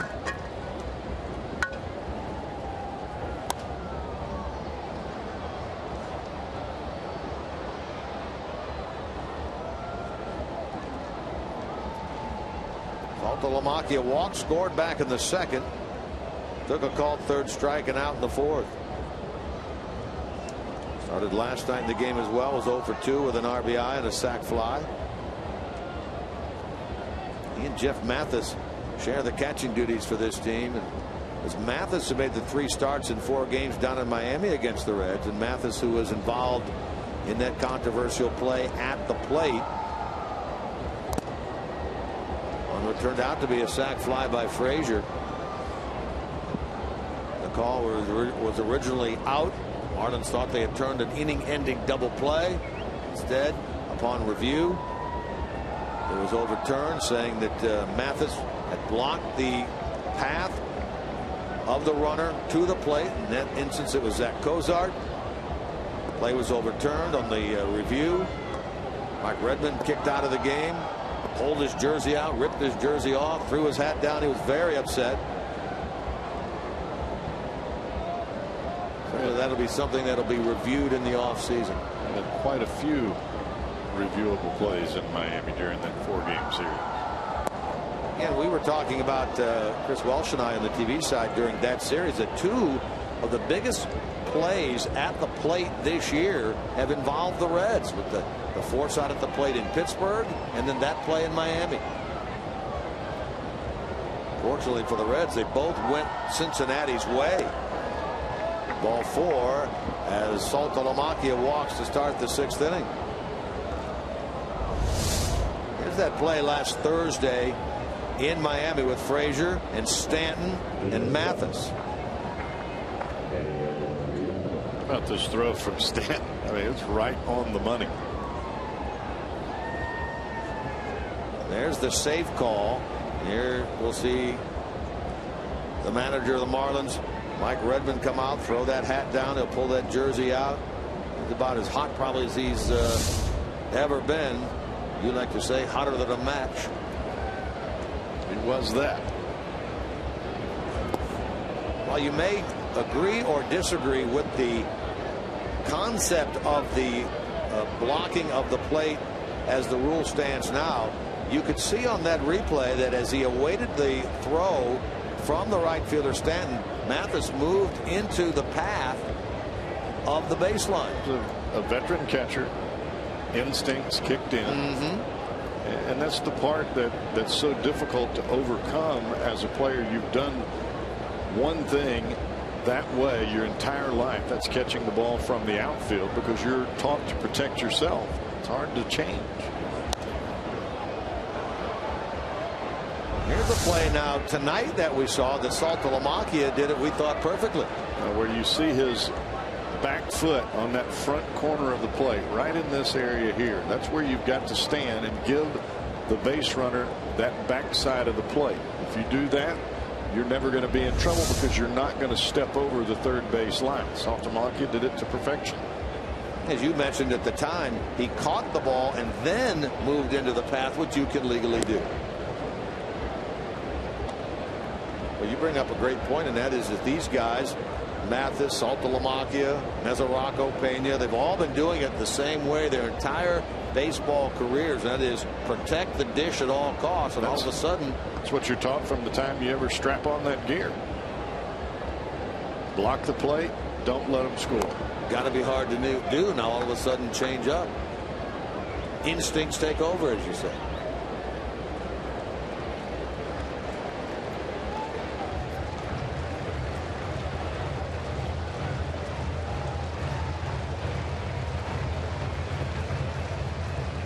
Marlins with a runner aboard. That's a go-ahead run here in the 6th inning. 6 walks now issued by Reds pitching in this game.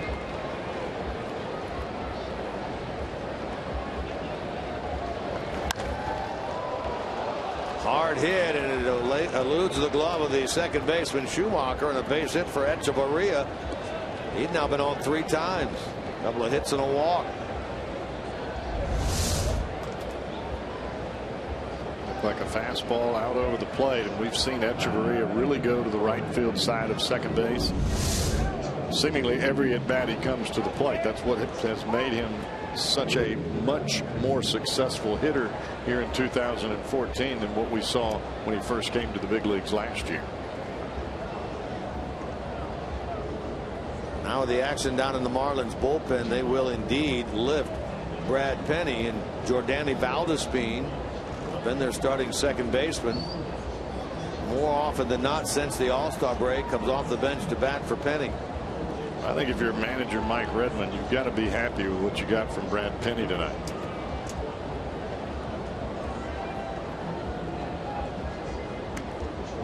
I mentioned Penny had thrown 89 pitches in each of his last 2 starts at AAA. Today he goes 6 more than that. 95 pitches in the game. Valdespin with the bunt. Mesoraco will throw him out. It goes to Schumacher. So 2-4 on the sacrifice bunt executed by the pinch hitter Valdespin.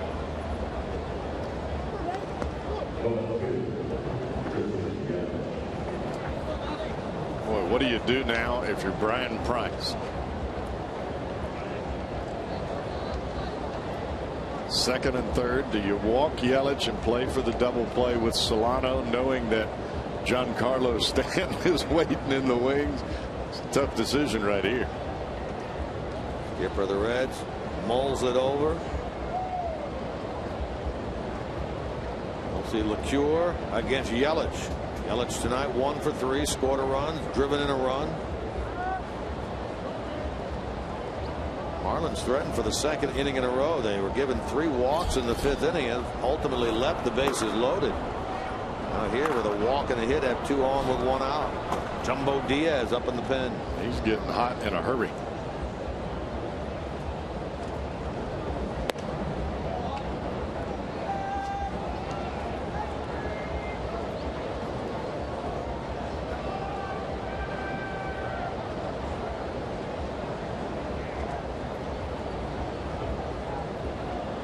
Final line on Brad Penny, 5 innings, 4 innings, 4 hits, 2 runs, 1 earned, 4 walks and 3 strikeouts for the Marlins starter.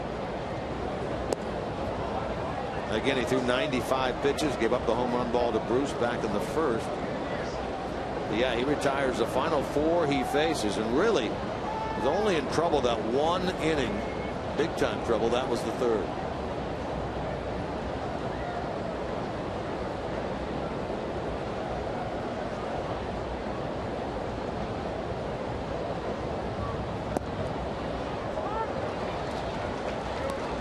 Conversely, Alfredo Simon, he also goes 5.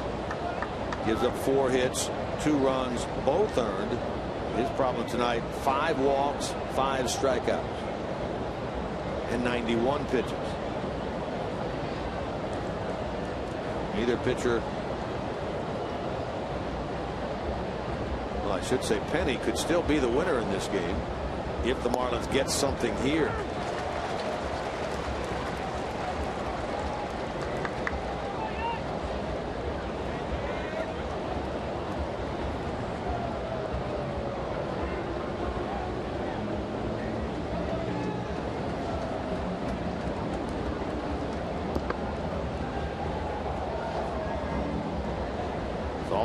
At third, Echeverria at second.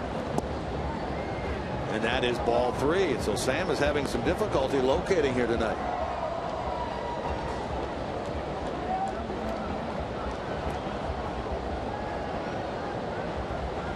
Yelich, one of those types of hitters, he's going to make you throw the ball over the plate. Doesn't chase too many pitches out of the strike zone.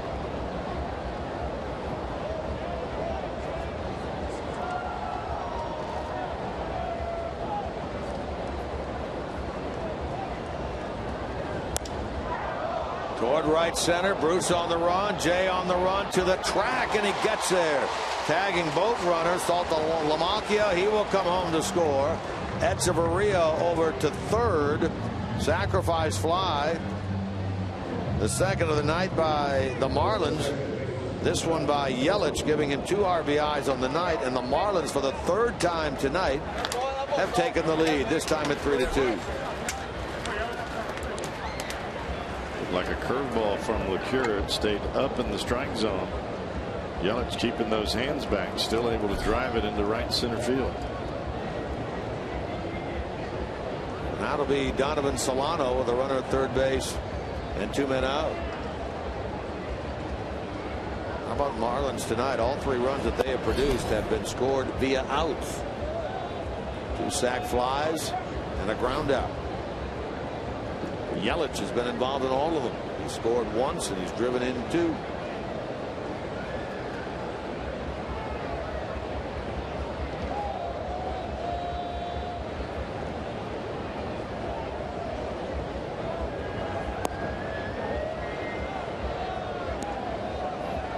And now LeCure falls behind 2-0. Sam pitched in last night's game, 1 inning, 1 hit. Prior to that, through an inning, no runs, 1 hit baseball on Wednesday here against the Indians. Right center field. This is a gap shot. This will roll toward the warning track and go all the way to the wall by Solano. Echeverria scores into second with a double as the Marlins second baseman Solano. That is his 6th double of the year, and the Marlins take advantage of a leadoff walk. They've scored twice. They now lead 4-2. Fastball up, out over the plate. This is what Solano does. He's going to hit to the right field side of second base. He really gets his hands inside of the ball. Tagged that one. Brian Price out of the dugout. He'll go to the home plate umpire, Paul Nard. He'll make a double switch here. Reds were down 1-0, down 2-1. Now find themselves down 4-2. Chris Heisey has emerged from the dugout. He's jogging out toward left field.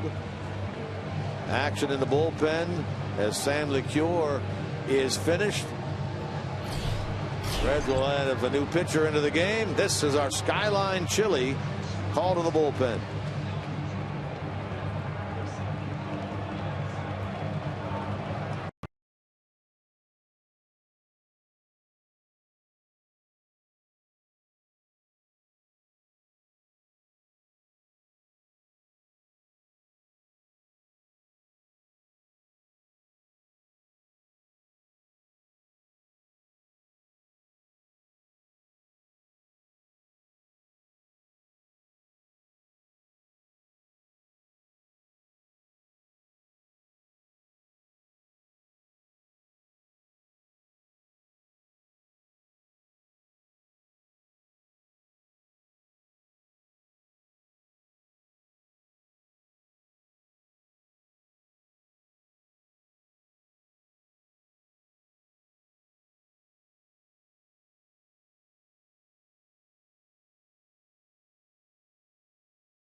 breaking moment on MLB Whip Around, weeknights at 10 p.m. Eastern on Fox Sports 1, and now streaming live on Fox Sports Go. Sixth inning has been a bummer if you're a Reds fan here tonight. Marlins have scored twice. They now lead by a score of 4-2, and a new pitcher on, Jumbo Diaz. Diaz faced Stanton in Miami. Got him out. Very similar situation down there. The score was different when Diaz came into the ball game. This is the guy he faced. Part of that double switch. Chris Heisey is now in left field. Ron Ludwig has left the game. Heisey is in the 9 spot, due up 4th in the bottom of the 6th inning. Diaz in the 5 spot, previously occupied by Ludwig. There's Chris. Reds and Jumbo Diaz want no part here of Giancarlo Stanton. They'll put him on. Get away from Stanton to set up a force out, bring Casey McGee to the plate.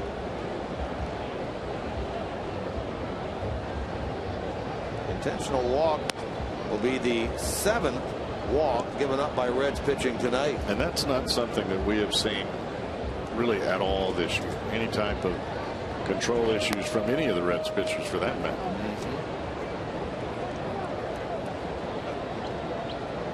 Stanton jogs down to first base. He joins Solano on the bases. It'll be Casey McGee, who's 1 for 3. He hit that ball into the hole his last time, which Kozar made that terrific play and throw to third to get the force out. He's up now with 2 on, 2 out, 2 in, top of the 6th.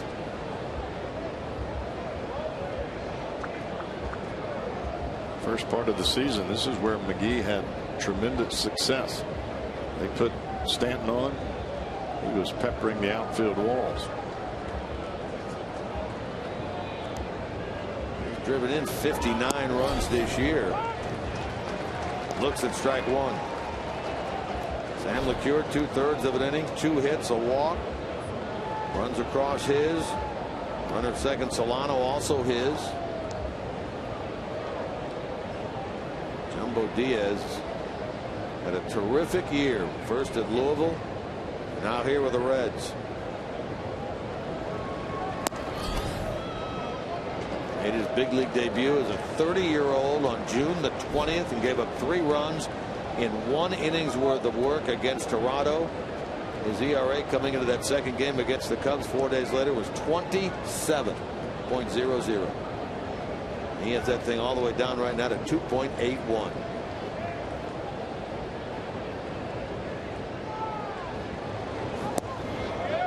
Did he go? He did, says Paul Nart. A ball and 2 strikes. That last pitch there, that breaking ball, has really opened some eyes for those that are watching Jumbo Diaz. You're able to throw that kind of breaking ball for a strike and command a fastball that's in the upper 90s or triple digits. And that's a heck of a pitch right there. You see how fooled McGee was.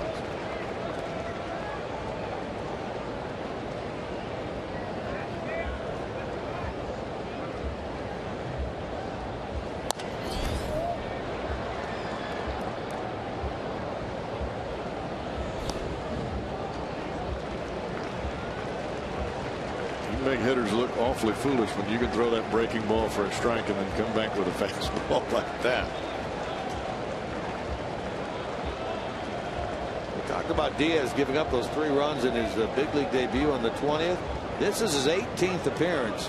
Since that 3-run first game outing, he's been scored on only 2 times. Got him. Up and in. He ties up McGee. Wants to slam that bat down, but instead he hangs on. Diaz gets the job done. 2 across the plate for the Marlins. They lead 4-2.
this 3-game series, and by virtue of they only play them once here and once down there, the season series between these two teams as well.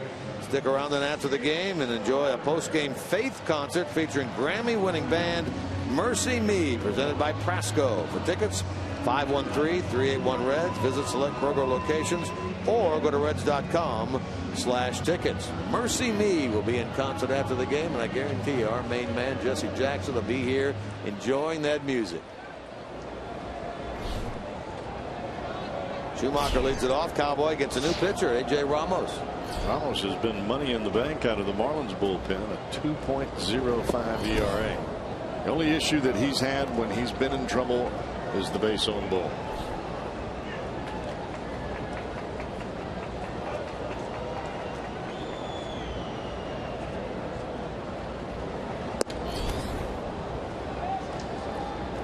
Red saw him once down in Miami. That was in the second game on Friday. Came in through a 4-batter, 3-strikeout inning. He had a strikeout in a wild pitch that allowed this man to reach in that inning. Schumacher down there. Here he is facing Schumacher to start the 6th. Those 2 runs in the top of the inning mean that Brad Penny, who hadn't started a game in almost 3 years in the big leagues, is in line right now to be the winner in this game.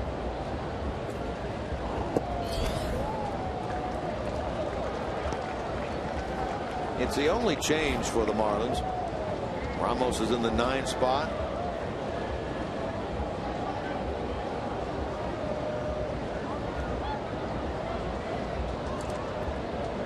Schumacher trying to get it started here in the home 6th. And he does just that with a 5-pitch walk here in the bottom of the 6th inning. That will be Negron. All right, we talked earlier about tweeting your photos using the hashtag #OhioFanPhoto.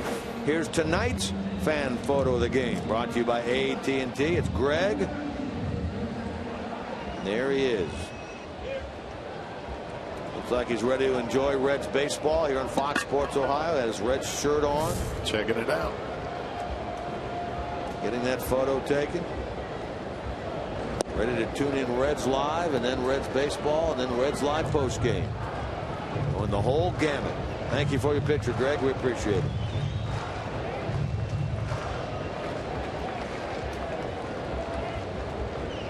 Drone hit the ball to the warning track as last time, run down by Giancarlo Stanton. This is the way that Negron goes again, but this one much easier for the Marlins right fielder as he jogs in and makes the catch. 1 on, 1 out for Cozart.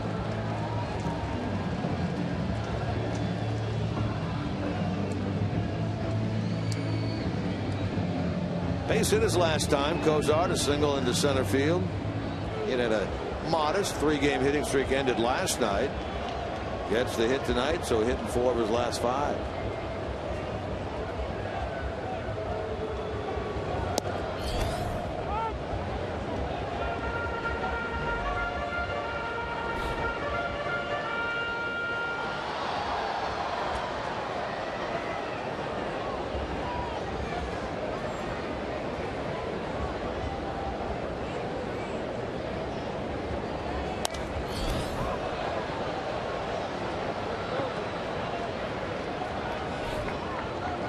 Well, with the injuries to the Marlins rotation that have the Reds not seeing Henderson Alvarez at all in this year because of the injury. Jose Fernandez the same way. Jared Cozart with an oblique injury. Don't see him in this series. We knew that the starting pitching was a little down, Cowboy, on this Miami team. But the bullpen has been solid for them most of the year, hasn't it? It really has. I think a lot of it just has to do with coming in and throwing bullseyes. Of course, when you pitch at Marlins Park, it's a big ballpark. If you're able to locate the ball away from your arm side pitch to the big part of the ballpark, you got a lot of ballpark to work with. He came in with one of the top 5 bullpens in the National League in the upper third of the NL. Ozark strikes out there. That is out number 2.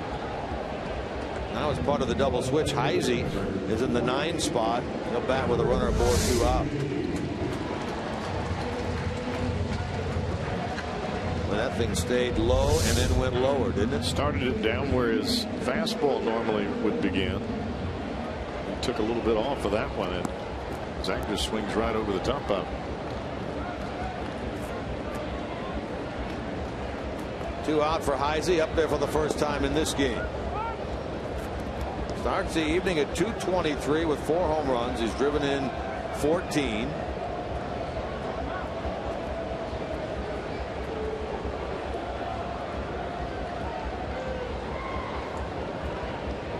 He represents, should he be able to get one in the air, the tying run.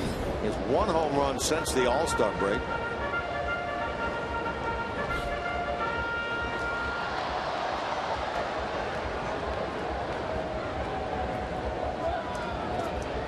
Schumacher walked to start the inning. The grown fly to shallow right. Kozart struck out. Heisey now.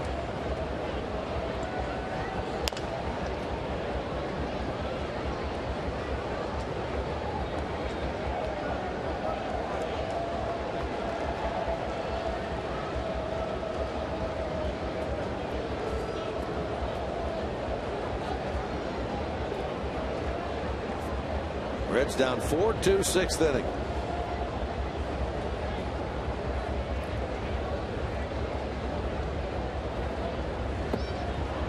He strikes out on a breaking ball, so after the walk, Ramos retires the Reds 1-2-3. 7th inning upcoming from GABP.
By Chevy. Visit your tri-state Chevy dealer today. And by Cincinnati Children's Hospital, who ranks 3rd in the country on U.S. News and World Report's 2014 Best Children's Hospital. Out front of the ballpark here where the statues align. Ernie Lombardi, Frank Robinson right there. Taking a hack at a Joe Nuxall pitch. That's the other end of that battery that you see out front of the ballpark. Good crowd has gathered here on this Saturday night. 30+ thousand last night. In fact, Reds had over 30,000 Wednesday and Thursday in the Indians series. Over 30,000 last night. Certainly over that here tonight. They want to see a Reds comeback. Reds down 4-2 here in the 7th. Jumbo Diaz came on, was able to strike out McGee to win the 6th. Back to work here in the 7th.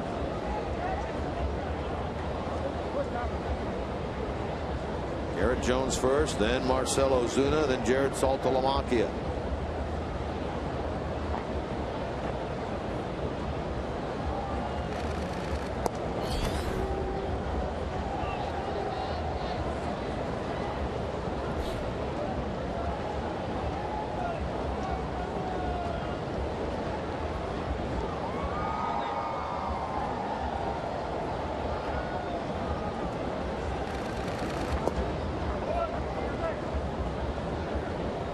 you're Jumbo Diaz now, or any member of the Reds bullpen for that matter, just got to keep it at a 2-run ball game. The Reds were within one swing of tying it last night.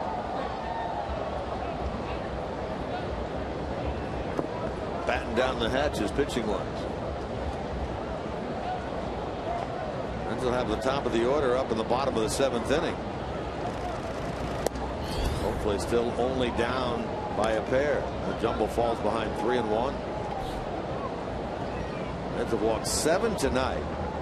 Season high is 9. Did that back on the 20th of June against Toronto. That's that game. Remember, they had that 8-run lead and unfortunately let that thing slip away.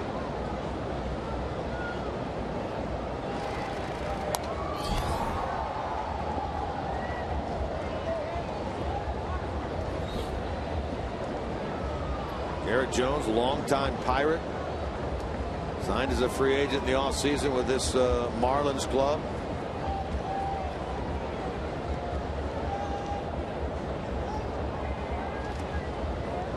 Surfaced on the professional baseball scene years ago, drafted by the Atlanta Braves.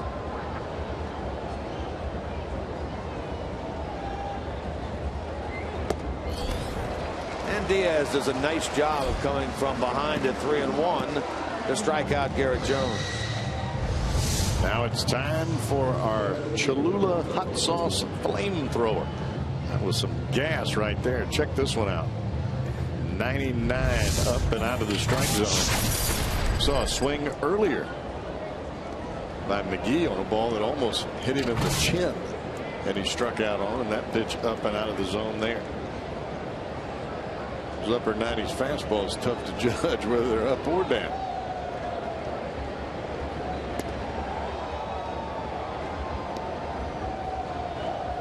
But here now is Ozuna.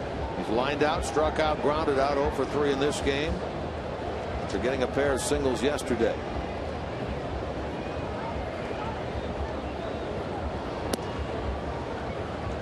Reds play him straight up defensively.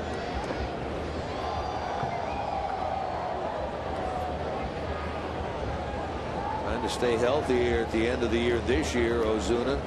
He missed the better part of 2 months at the end of last year with a thumb injury. Been their guy out in center field here in 2014.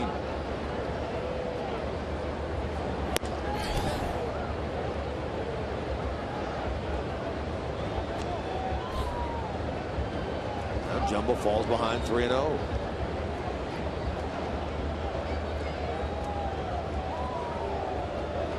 It's been a rough night for Reds pitchers throwing strikes. Boy.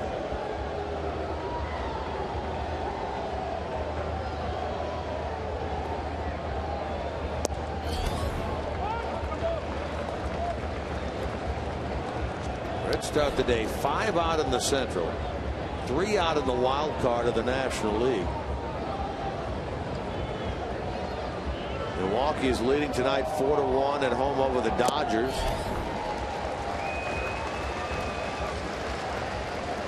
Trying to take 2 in a row from that LA club. Pirates at home trailing in the 9th inning 2-1 to the San Diego Padres. They're trying to make it 2 in a row over that team. Cardinals get clobbered again today. Swing and a miss. From 3-0, Diaz comes back to get Ozuna. 2 out. 3 straight fastballs. And they were here. They are. See if you can hit it. I mean, that baby's right down Broadway.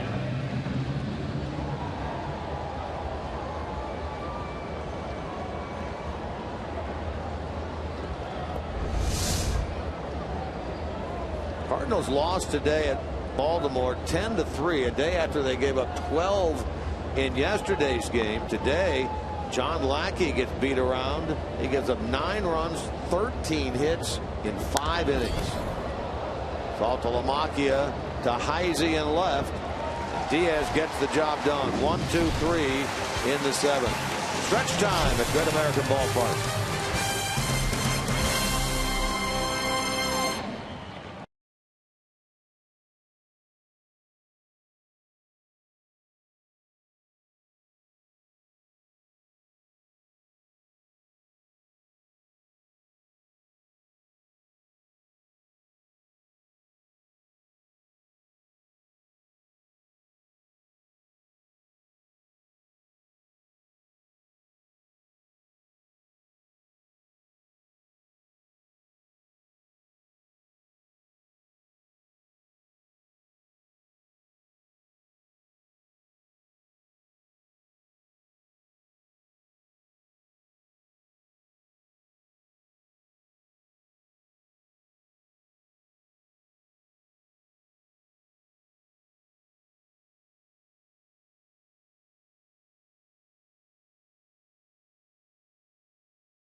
4-6-1 for the Marlins, 2-4-0 for the Reds. 16 stranded between these two clubs. Reds have had some chances. They will get another crack here to A.J. Ramos, Cowboy, in the bottom of the 7th inning. They need to pick it up pace-wise offensively. Well, the last thing that you want to do is wait to the final inning as the Reds did last night. It's just too tough to get it all back at one time. Ramos walked the leadoff man in the bottom of the 6th, Schumacher, then came back to retire Negron, Cozart, and Heisey in order. He'll face the top of the Reds order now. Hamilton, Bruce, and Frazier. Brad Penny, who hadn't made a start in almost 3 years in the big leagues, out of baseball last year, is in line to be the winner in this game. Giving up 2 runs, 1 earned in 5. Sam LeCure gave up 2 runs in the 6th inning. Right now, as this things stand, would be the losing pitcher if the Reds don't fight back. It's a big spot for the Reds right here. The leadoff batters in your lineup.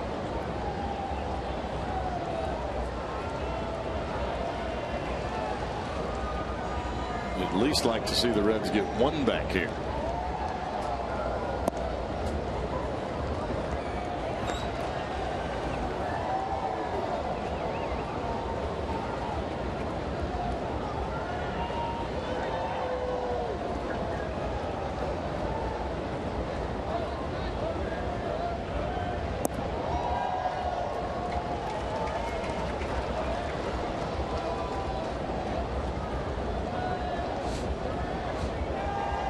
Billy, a bunt base hit tonight back in the 3rd. He walked in the 4th.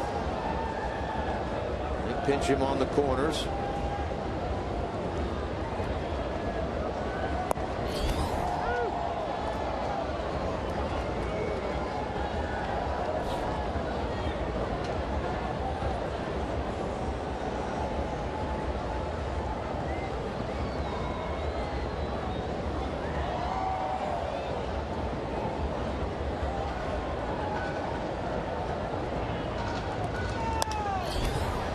In the air, that's not where we like to see Billy hitting the ball.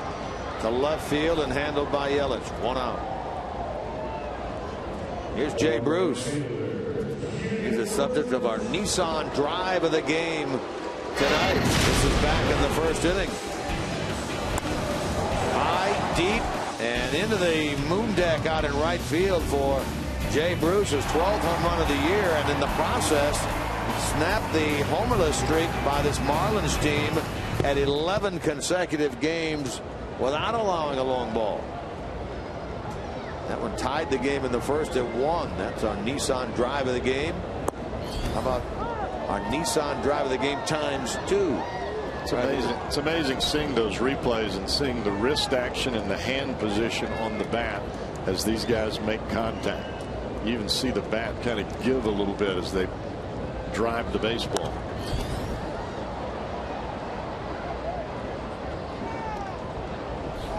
You wouldn't think that a piece of wood could give like that and stay intact, especially after repetitive use over and over. There are a lot of batters, they use that same bat and they keep using it until somebody gets in their kitchen. Then it becomes firewood. Yeah, or a souvenir, one or the other. Well, the handles of the bats are so thin these days, aren't they? Well, you can roll it over quickly with the wrist, put a little more weight in the barrel.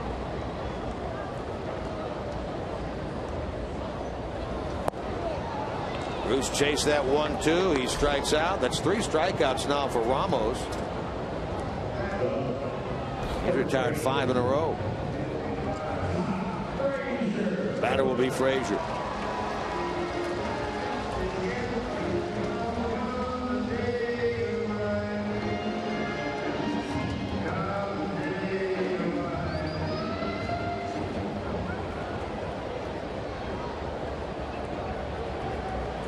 Todd, game tonight, has a hit, 1 for 3. He lined that ball back to the mound in the 5th inning against Penny.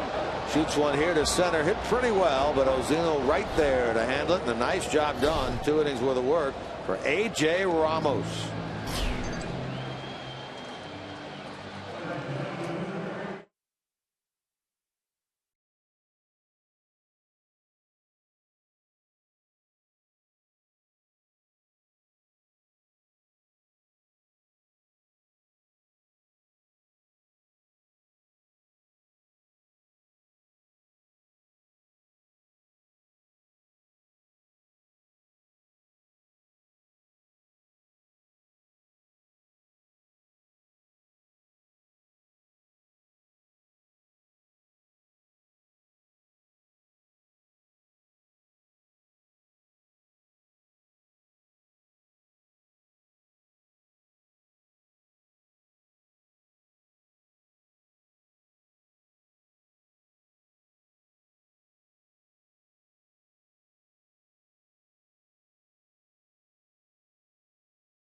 You know, I'd ask somebody to pinch me that I was dreaming because I thought, but I never ever dreamed of this. I dreamed of playing for the Cincinnati Reds, but I never dreamed of making it to the Hall of Fame. I'd just like to let y'all know I enjoyed playing here in Cincinnati and growing up here. And I just want to let you all know that Parkinson will not beat me. I'm going to fight it until the end. I got a chance to wear a uniform that my dad wore. And I think that's the most important thing, is that, you know. Our Miller Time moments of the night. Excerpts from each of the speeches given by the 2014 induction class into the Reds Hall of Fame. Ronnie Oster, Dave Parker, Ken Griffey Jr. Some great moments, Cowboy, with all three of them. There is no doubt about it. Get all those guys in the red jackets on the field. It's got to be good not only for the guys coming back, but for the guys that are here to see them come back. He talked about crying yesterday, and would these guys break down? Would they not? All three of those excerpts right there, you can just feel and see the emotion in those guys. Well, it's not only the fact that you're going in to the Reds Hall of Fame, it's that the folks around you appreciate what you've done. And I don't care what kind of athlete you are, sooner or later your time is going to end. And those that are able to come back that have been great and are appreciated as these guys are, well, you can't ask for a better feeling.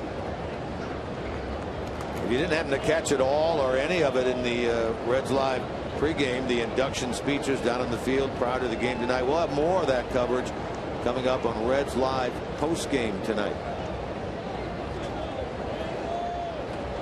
Jonathan Broxton becomes the fourth Reds pitcher of this game. He works the eighth. Going to keep it a 4-2 game in favor of the Marlins. Jumbo Diaz, another good job. Did a great job. But I think this, with Broxton in this game right now, I think it tells you where manager Brian Price puts the priority of this ball game. Normally you don't see Broxton unless the game is tied or the Reds have the lead.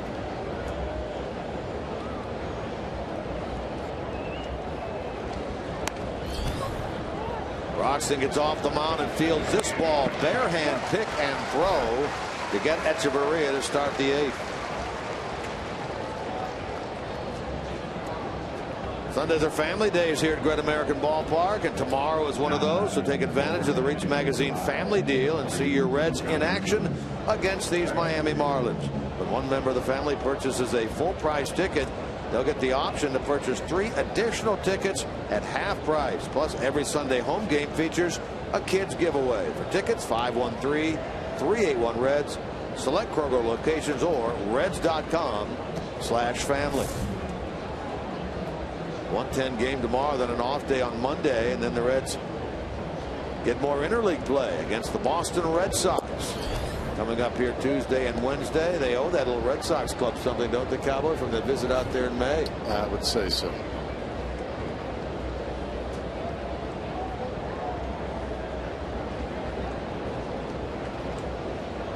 Those games will mark the final interleague home games for the Reds. They'll still have 3 left in Baltimore. That's coming up in early September.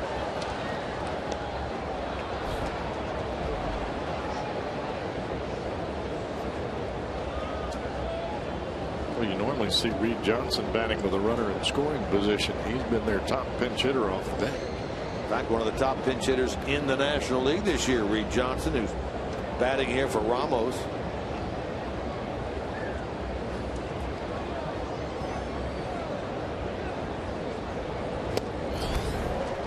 Comes in hitting .237 with 2 home runs and 21 runs batted in.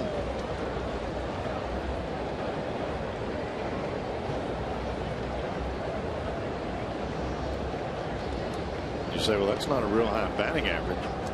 For a guy that is predominantly a pinch hitter, it's not about the batting average. It's about how many pinch hits does he get you. He's got the toughest job in the game. He's been very good at it this year. Look at his pinch hit numbers for Reed Johnson this year. 13 for 48. That 13, one of the top numbers in the NL. One of those was a pinch hit grand slam. sit over there on the bench all night and then come in to face either the team's setup man or the closer. Got a pretty good job ahead of him. Tough way to make a living right there.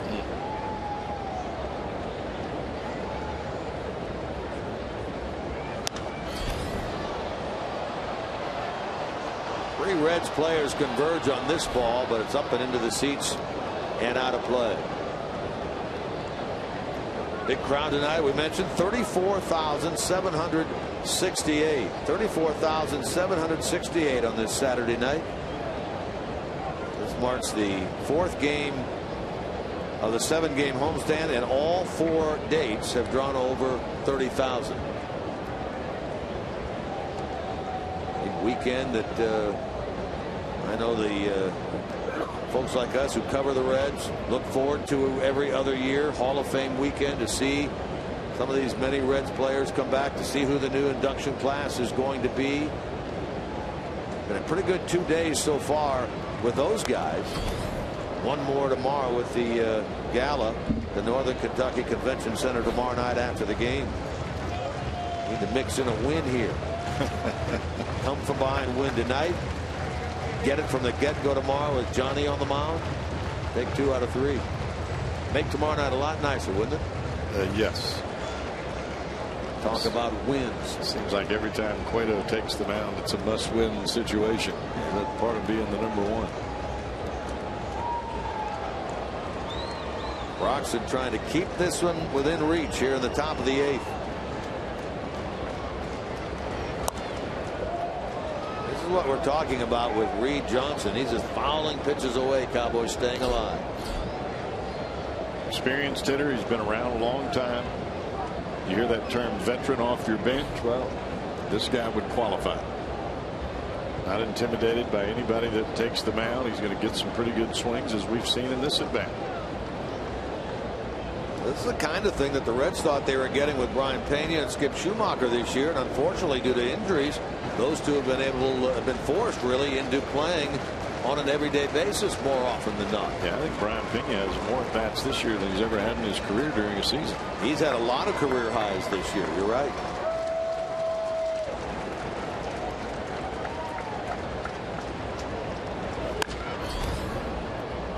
Kozar with a backhand pick. And the second out.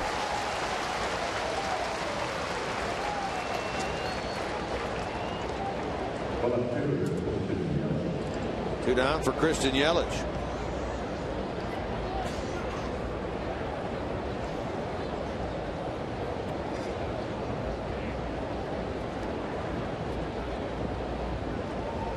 Brian Morris, a right-hander, is throwing in the Marlins bullpen. He figures to be the new man on the hill come the bottom of the 8th inning. The Reds will have Mesoraco, pinch hitter for Broxton, and Schumacher.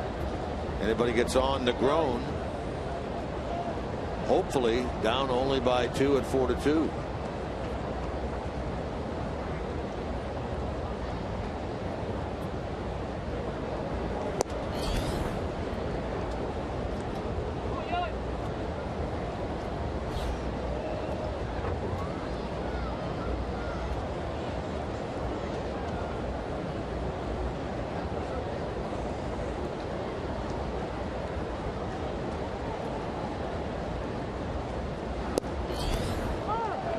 Yelich has had some pretty good at-bats tonight. Led off the ball game with a double.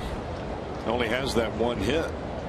But you had the couple of RBIs that he drove in after that leadoff double. Pretty good night. Yeah, he's been involved in 3 of the 4 runs that the Marlins have put on the board. Scored 1, driven in 2. Now he has himself another hit, his second of the night. 7th hit for the Marlins. They get a 2-out base runner. It's like a breaking ball from Broxton. Tries to get it down and in, and Yelich just gets the bat head to it.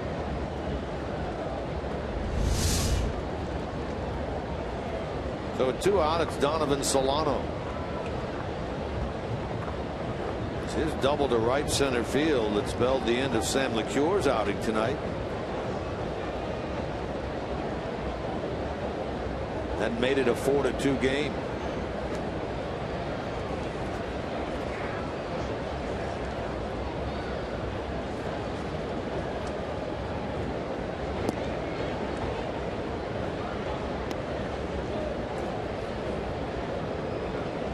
Solano's one of the rare guys on this Marlins club that actually has hit the ball better on the road than he has at home. He's hitting 300 away from home, only 200 at Marlins Park. Going into tonight, he was hitting 440 over his last 9 road games. Yelich is going as Solano flies to right. Bruce makes the catch to put an end to the top of the 8th inning. Reds coming up against a new Marlins pitcher, down by 2.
Tomorrow afternoon here at Great American Ballpark, Brian and Pitt kick things off with Reds live at 12:30 with the first pitch coming your way at 1:10 right here on Fox Sports Ohio. Johnny Cueto against the lefty Brad Hand.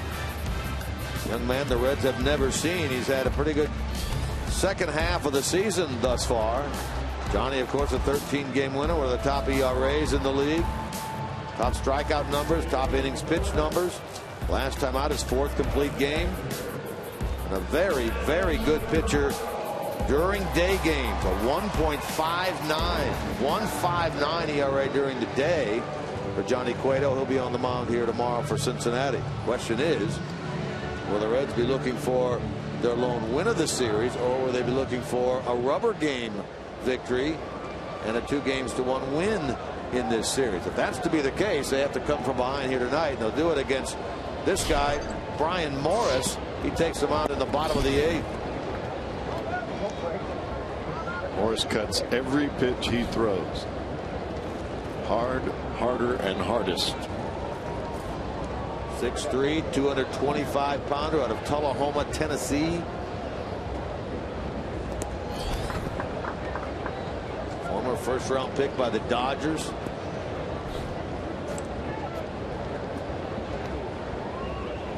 Recently traded by the Pirates to the Marlins earlier this season for a competitive balance pick.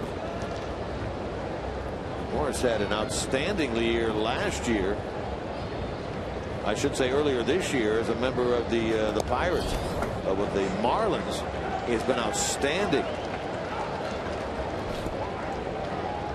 Ryan Pena, who left that last night's game with tightness in his hamstring, is on deck to bat for Jonathan Broxton. Morris this year combined between Pittsburgh and Miami a 1.80 ERA, but with the Marlins a 0.29 earned run average, just 1 earned run allowed in 31 1/3 innings.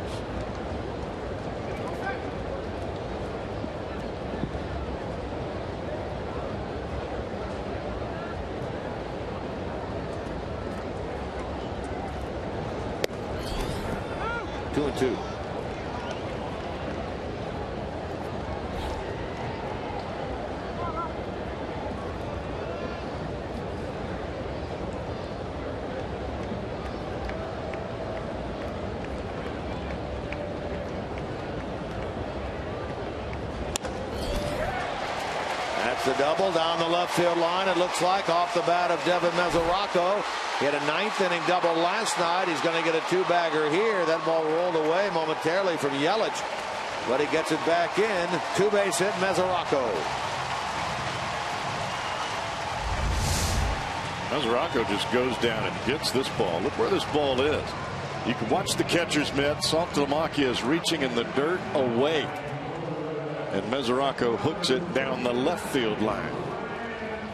Hear that catcher's mitt. He's reaching for the ball on the ground. 19th double of the year for Mesoraco. Look at Yelich out there like he's chasing a chicken. The ball gets by you in the corner. That's what it feels like. Cluck, cluck.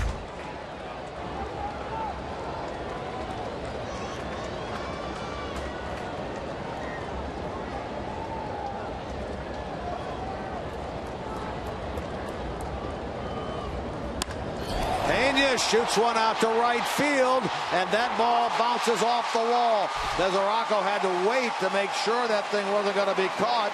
Pena gets a pinch hit single, keeping his hitting streak alive at 13. He does it with a pinch hit base hit. That's a new career high in a hitting streak for Pena.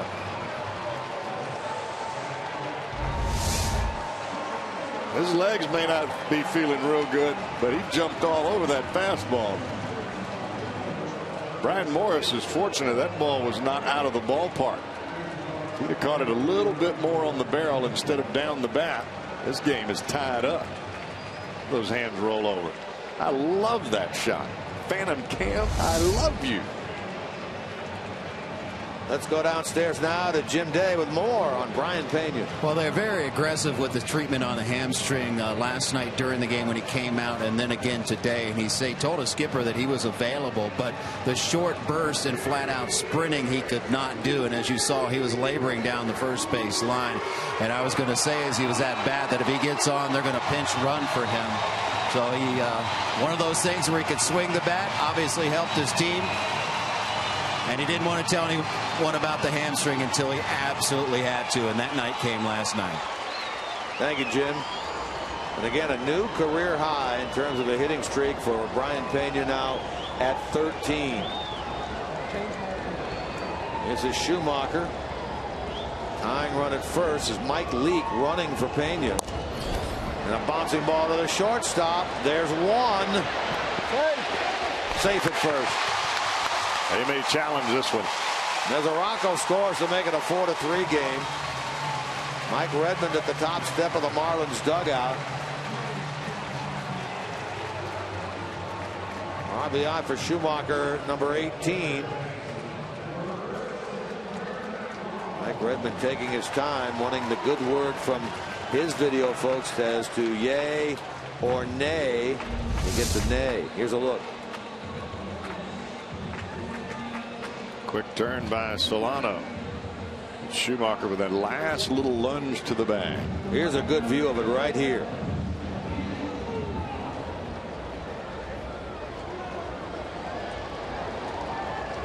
Good video work right there.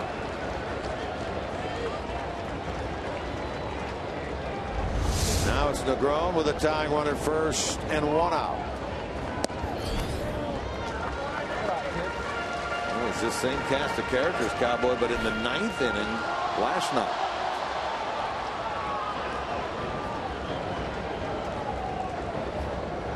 Echeverria very quick to get that ball and get rid of it to Solano at second base.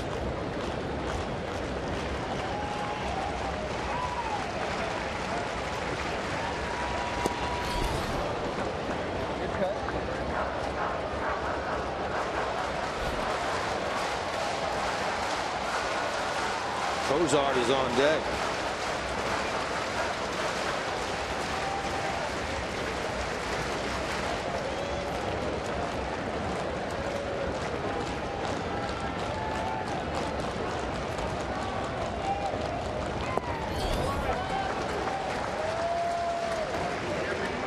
We failed to bring it up earlier. The Reds did make a transaction, made a roster move today with the Pena injury to the hamstring. They called up Tucker Barnhart from the AAA team at Louisville as a backup catcher here and optioned Donald Lutz. down to the AAA team at the bats. In case you're wondering about the possibility of the big man Lutz coming off the bench to pinch hit, he's now with the Louisville team. Barnhart is here.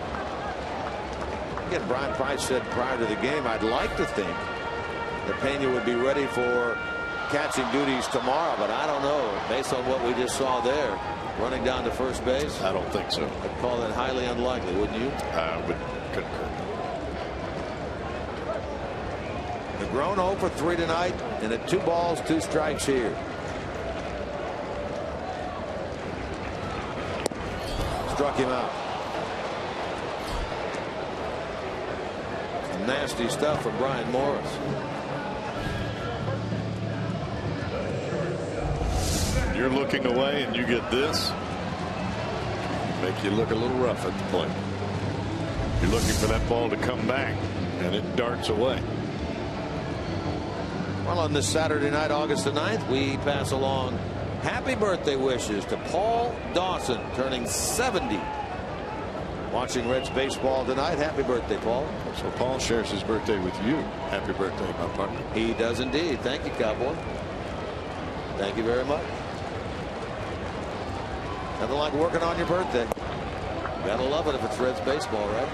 Got that right. So how is it being in your 70s? You know, I didn't think it would be this easy, but I'm feeling good. You didn't think I was just going to let you slide, did you, big boy? I haven't joined Marty yet. I'm closer to you than I am to him. Yes, you are.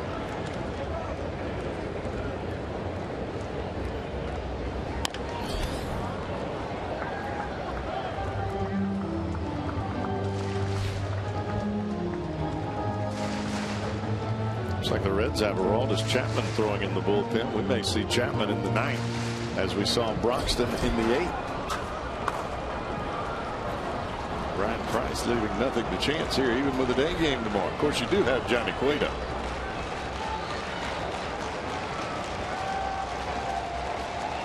Chapman hasn't worked since Friday, a week ago yesterday.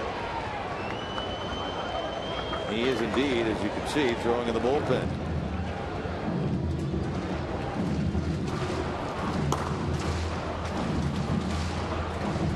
Looking by the motion of Chapman, he doesn't throw like that unless he's coming in the game.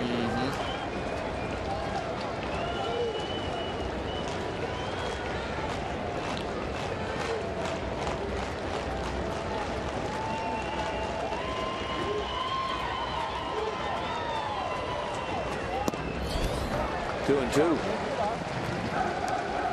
Again, Heisey in the 9 spot. Due to a double switch earlier, waits on deck. Leadoff double by Mesoraco. Single off the wall and right by the pinch hitter Brian Pena. Schumacher grounded into a force play, producing a run. Negron struck out.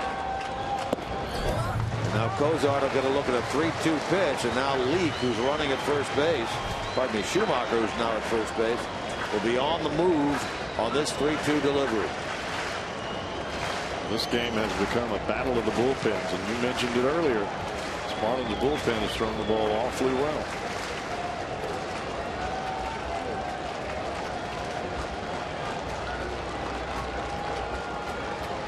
Schumacher on the move. Foul ball.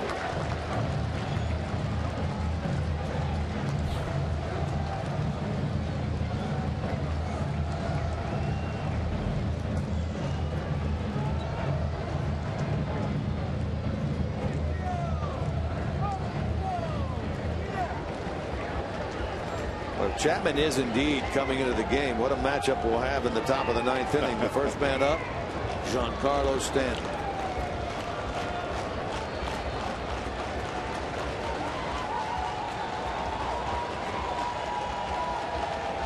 Again, Schumacher running toward the middle, cut off by Echeverria, and he got him at first.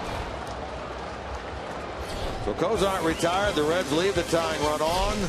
Go into the 9th, down by a run.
The game, it comes from this man, Zach Cozart. It occurred in the 5th inning. The ball hit by Casey McGee in the hole with 2 on.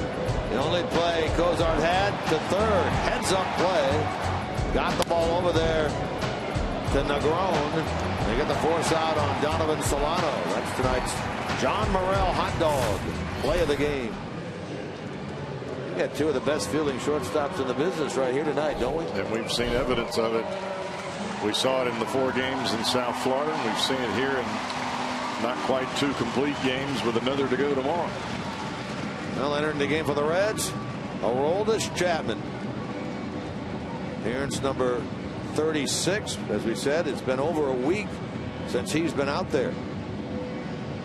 Yeah, I think if you're sitting in the stands or if you're thinking about buying a ticket to come and watch the Reds and the Marlins play, this has got to be one of those matchups that sticks in your mind. No doubt. I'd love to see Chapman face Stanton late in the game.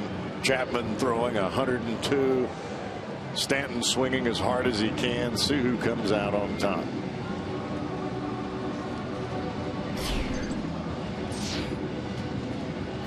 Have they faced each other before? Yes. Stanton has 1 plate appearance against Chapman. That was a walk. There's his numbers tonight. 0 for 1 with a sac fly, an RBI, 2 walks, 1 of which was intentional. Chapman's job here, keep it a 1-run game heading into the bottom of the 9th inning. The Reds will have Heisey, Hamilton, Bruce. If anybody gets on Frazier, figures to be against Steve Cishek.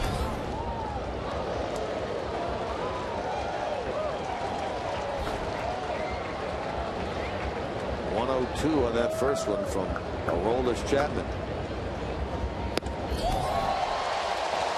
Follows with the same. Reds fans see this all the time from Chapman, but that doesn't quiet the oohs and ahs when that triple digit hits the board.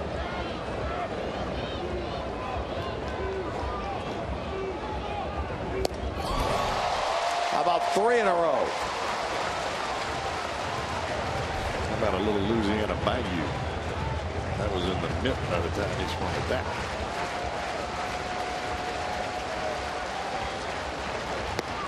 Got him.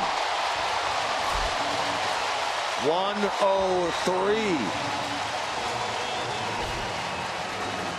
Check it out, folks. Mazda's pitch by pitch, and Chapman is bringing it. Tell you what, you can't put words in this. This is just something it's fun to watch. Check it out. We talked about staying down in the strike zone, but when you're throwing 102, 103, see if you can hit it, pal. That continues the streak of Aroldis Chapman now with 48 straight appearances out of the bullpen with a strikeout, an all-time Major League Baseball record. The streak that he set earlier this year, surpassing Bruce Sutter, the old record at 39. He did it back in 1977. Chapman ongoing now at 48 straight.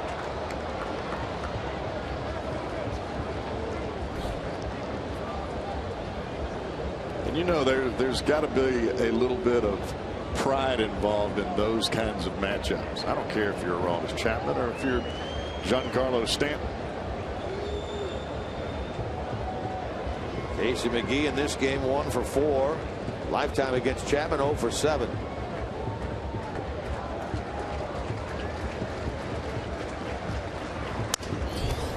Sawed him off there.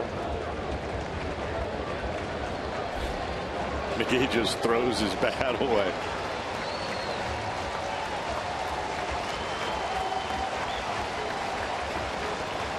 And the last thing, if you're Casey McGee, is looking for a 92-mile-an-hour breaking ball. It starts in the middle. By the time you swing, it's right above your right hand.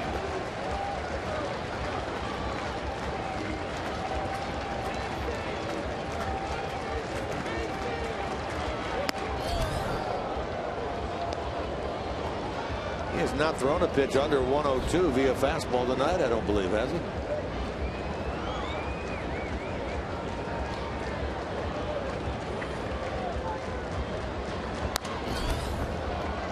We have seen Cowboy on occasion with Chapman when he goes this long without working.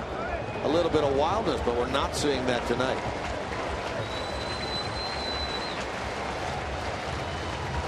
It seems as Chapman goes along in his career, the older he gets, the more mature he gets.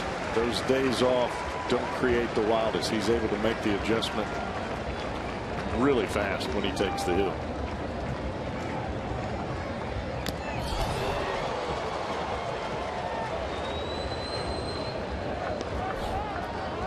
Garrett Jones, lefty, waits on deck.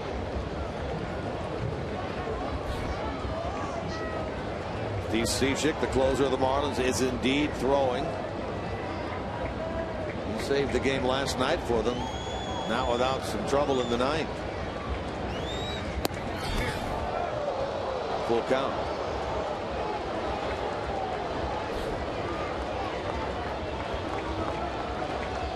Reds were down 1-0, down 2-1, down 4-2, now down 4-3 in the ninth.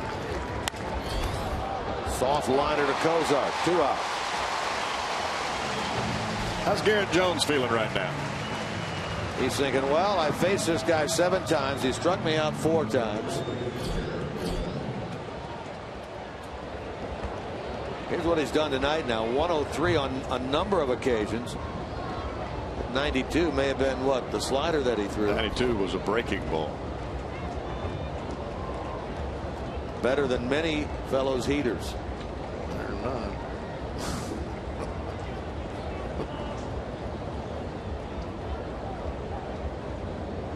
Here's Garrett Jones. 1 for 3 tonight with a walk. He's fanned twice. Once against Simon. Once against Jumbo. Now he gets Chapman.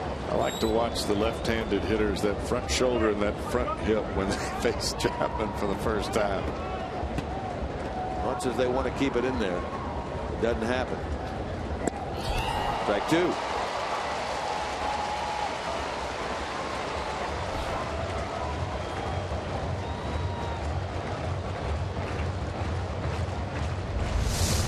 Check out this swing.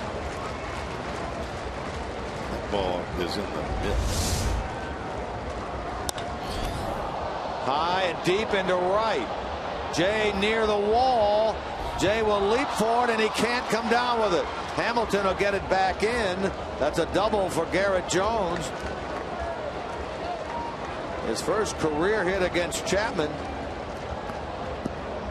Not sure what happened out there with Jay near the wall. It appeared as if he was going to catch that ball. I thought so as well. He checked the wall. He got there. He made his leap seemingly right on time. He just missed it. Just went to the side of the glove. Yeah, he just missed that ball out there.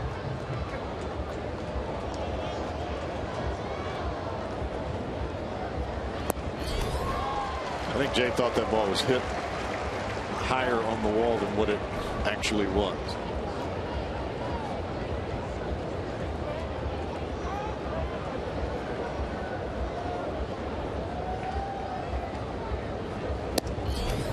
Now Marcell Ozuna has an opportunity to extend his Marlins lead, which sits currently at 1.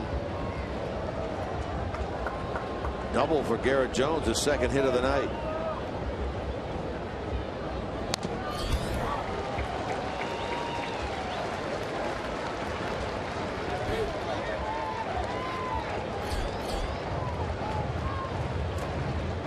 Got to take some satisfaction in that if you're Garrett Jones. In an 0-2 double. I mean, he had looked bad on 2 fastballs. I don't care if it appeared to be misjudged or not. That's still a well hit ball. Caught a good part of the bat with that thing.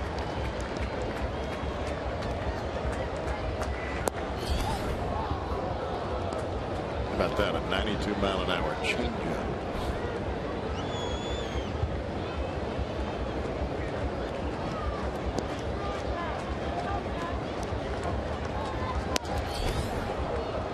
Now a full count to Marcell Ozuna. Catcher Saltalamacchia is on deck.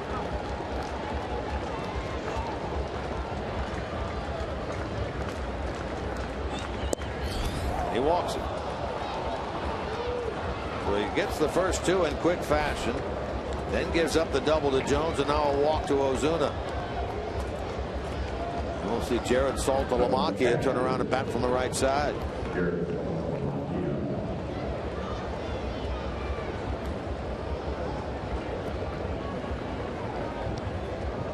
Walked and scored twice tonight.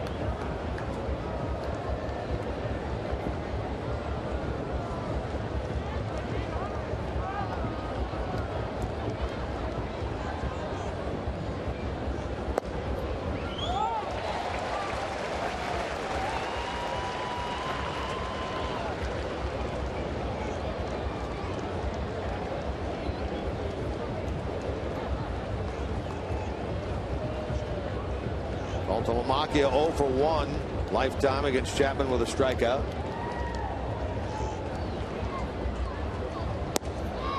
This is the weaker side of the plate career-wise for Saltalamacchia, just over a 200 hitter lifetime from the right side. Now he's down 2 strikes. Go up there looking for the fastball, and Chapman drops 2 breaking balls, one on the inside, one on the outside corner, both strikes.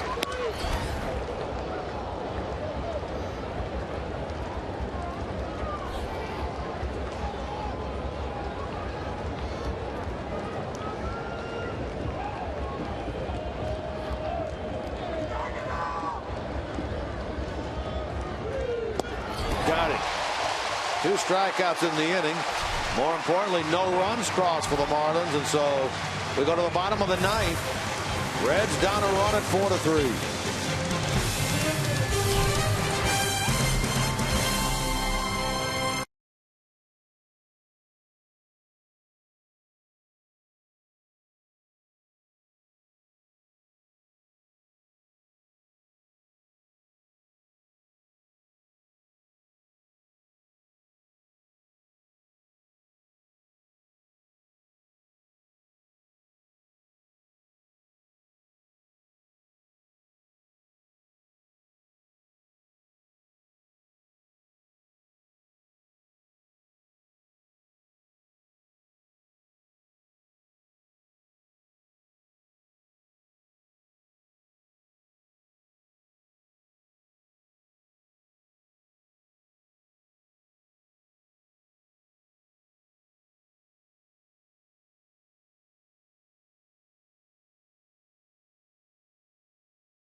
For the 3rd time this year, the Reds will see the closer of the Marlins, Steve Cishek.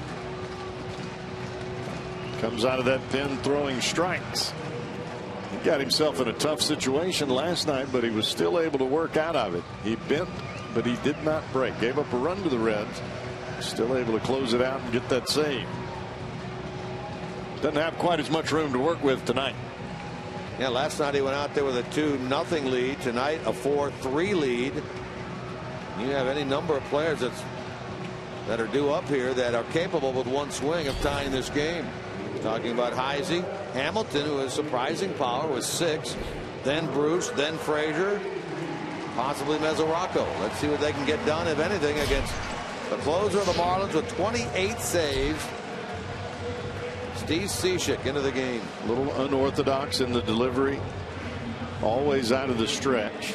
Throws that low sidearm action with the ball tailing into the right-handers, away from the lefties, and then that big sweeping breaking ball. His 28 saves, 5th best in the National League. He gets Heisey to start the bottom of the 9th.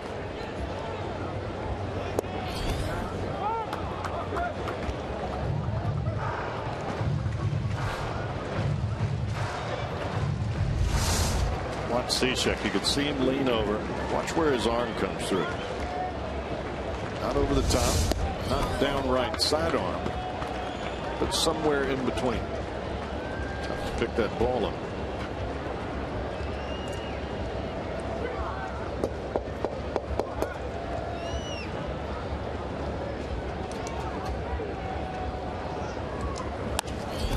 Up the middle. Good start for the Reds in the bottom of the ninth. Heisey with a base hit. And the Reds have the tying run aboard.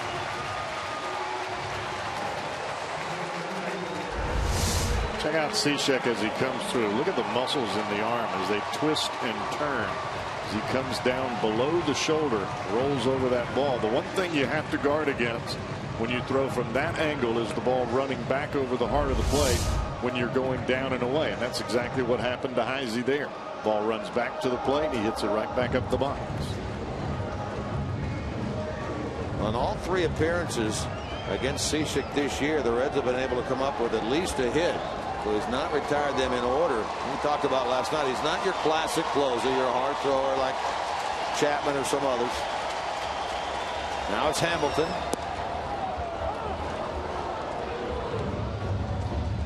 It's amazing seeing that phantom cam with an arm action, all the twists and turns, and you realize how much torque you put not just on the body but on the shoulder and the elbow.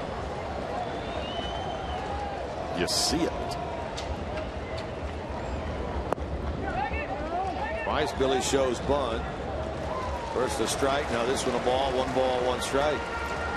Hamilton has never faced Cishek before. Heisey with that hit, now 3 for 4 lifetime against the Marlins closer. He represents the tying run. At the plate, the winning run. Nobody out.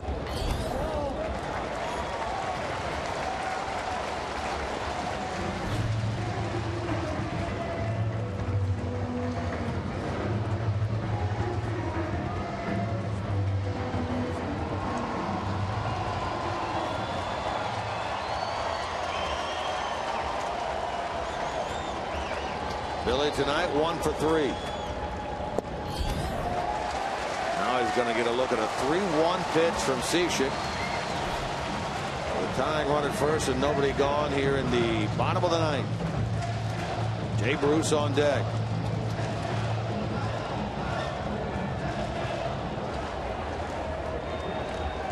Creeping in on the grass at third is McGee. Full count.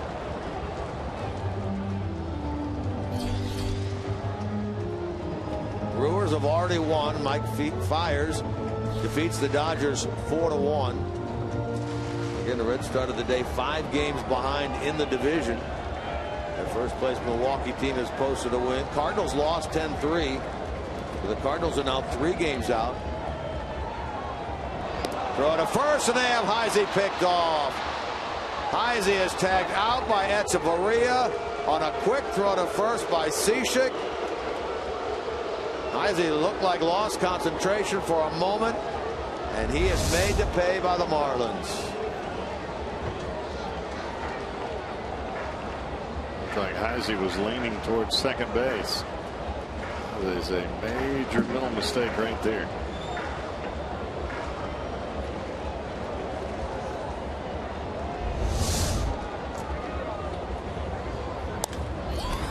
Billy in the air to center. Ozuna long run, and Ozuna gets there. 2 out. Well, that took the wind air right out of this ballpark, didn't it? 2 out now for Bruce.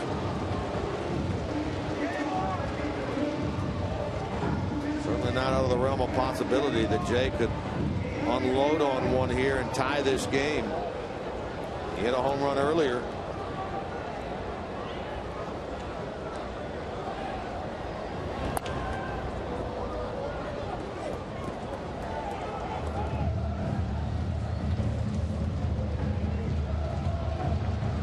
Well, Cishek never even seemed as though he was looking at Heisey, and then right at the perfect moment he picks that way and catches him off balance. Jay has 14 career multi-home run games. A couple of them last year.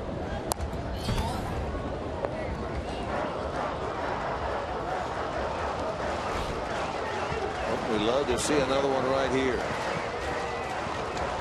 Again, just shy of 35,000 at the ballpark tonight.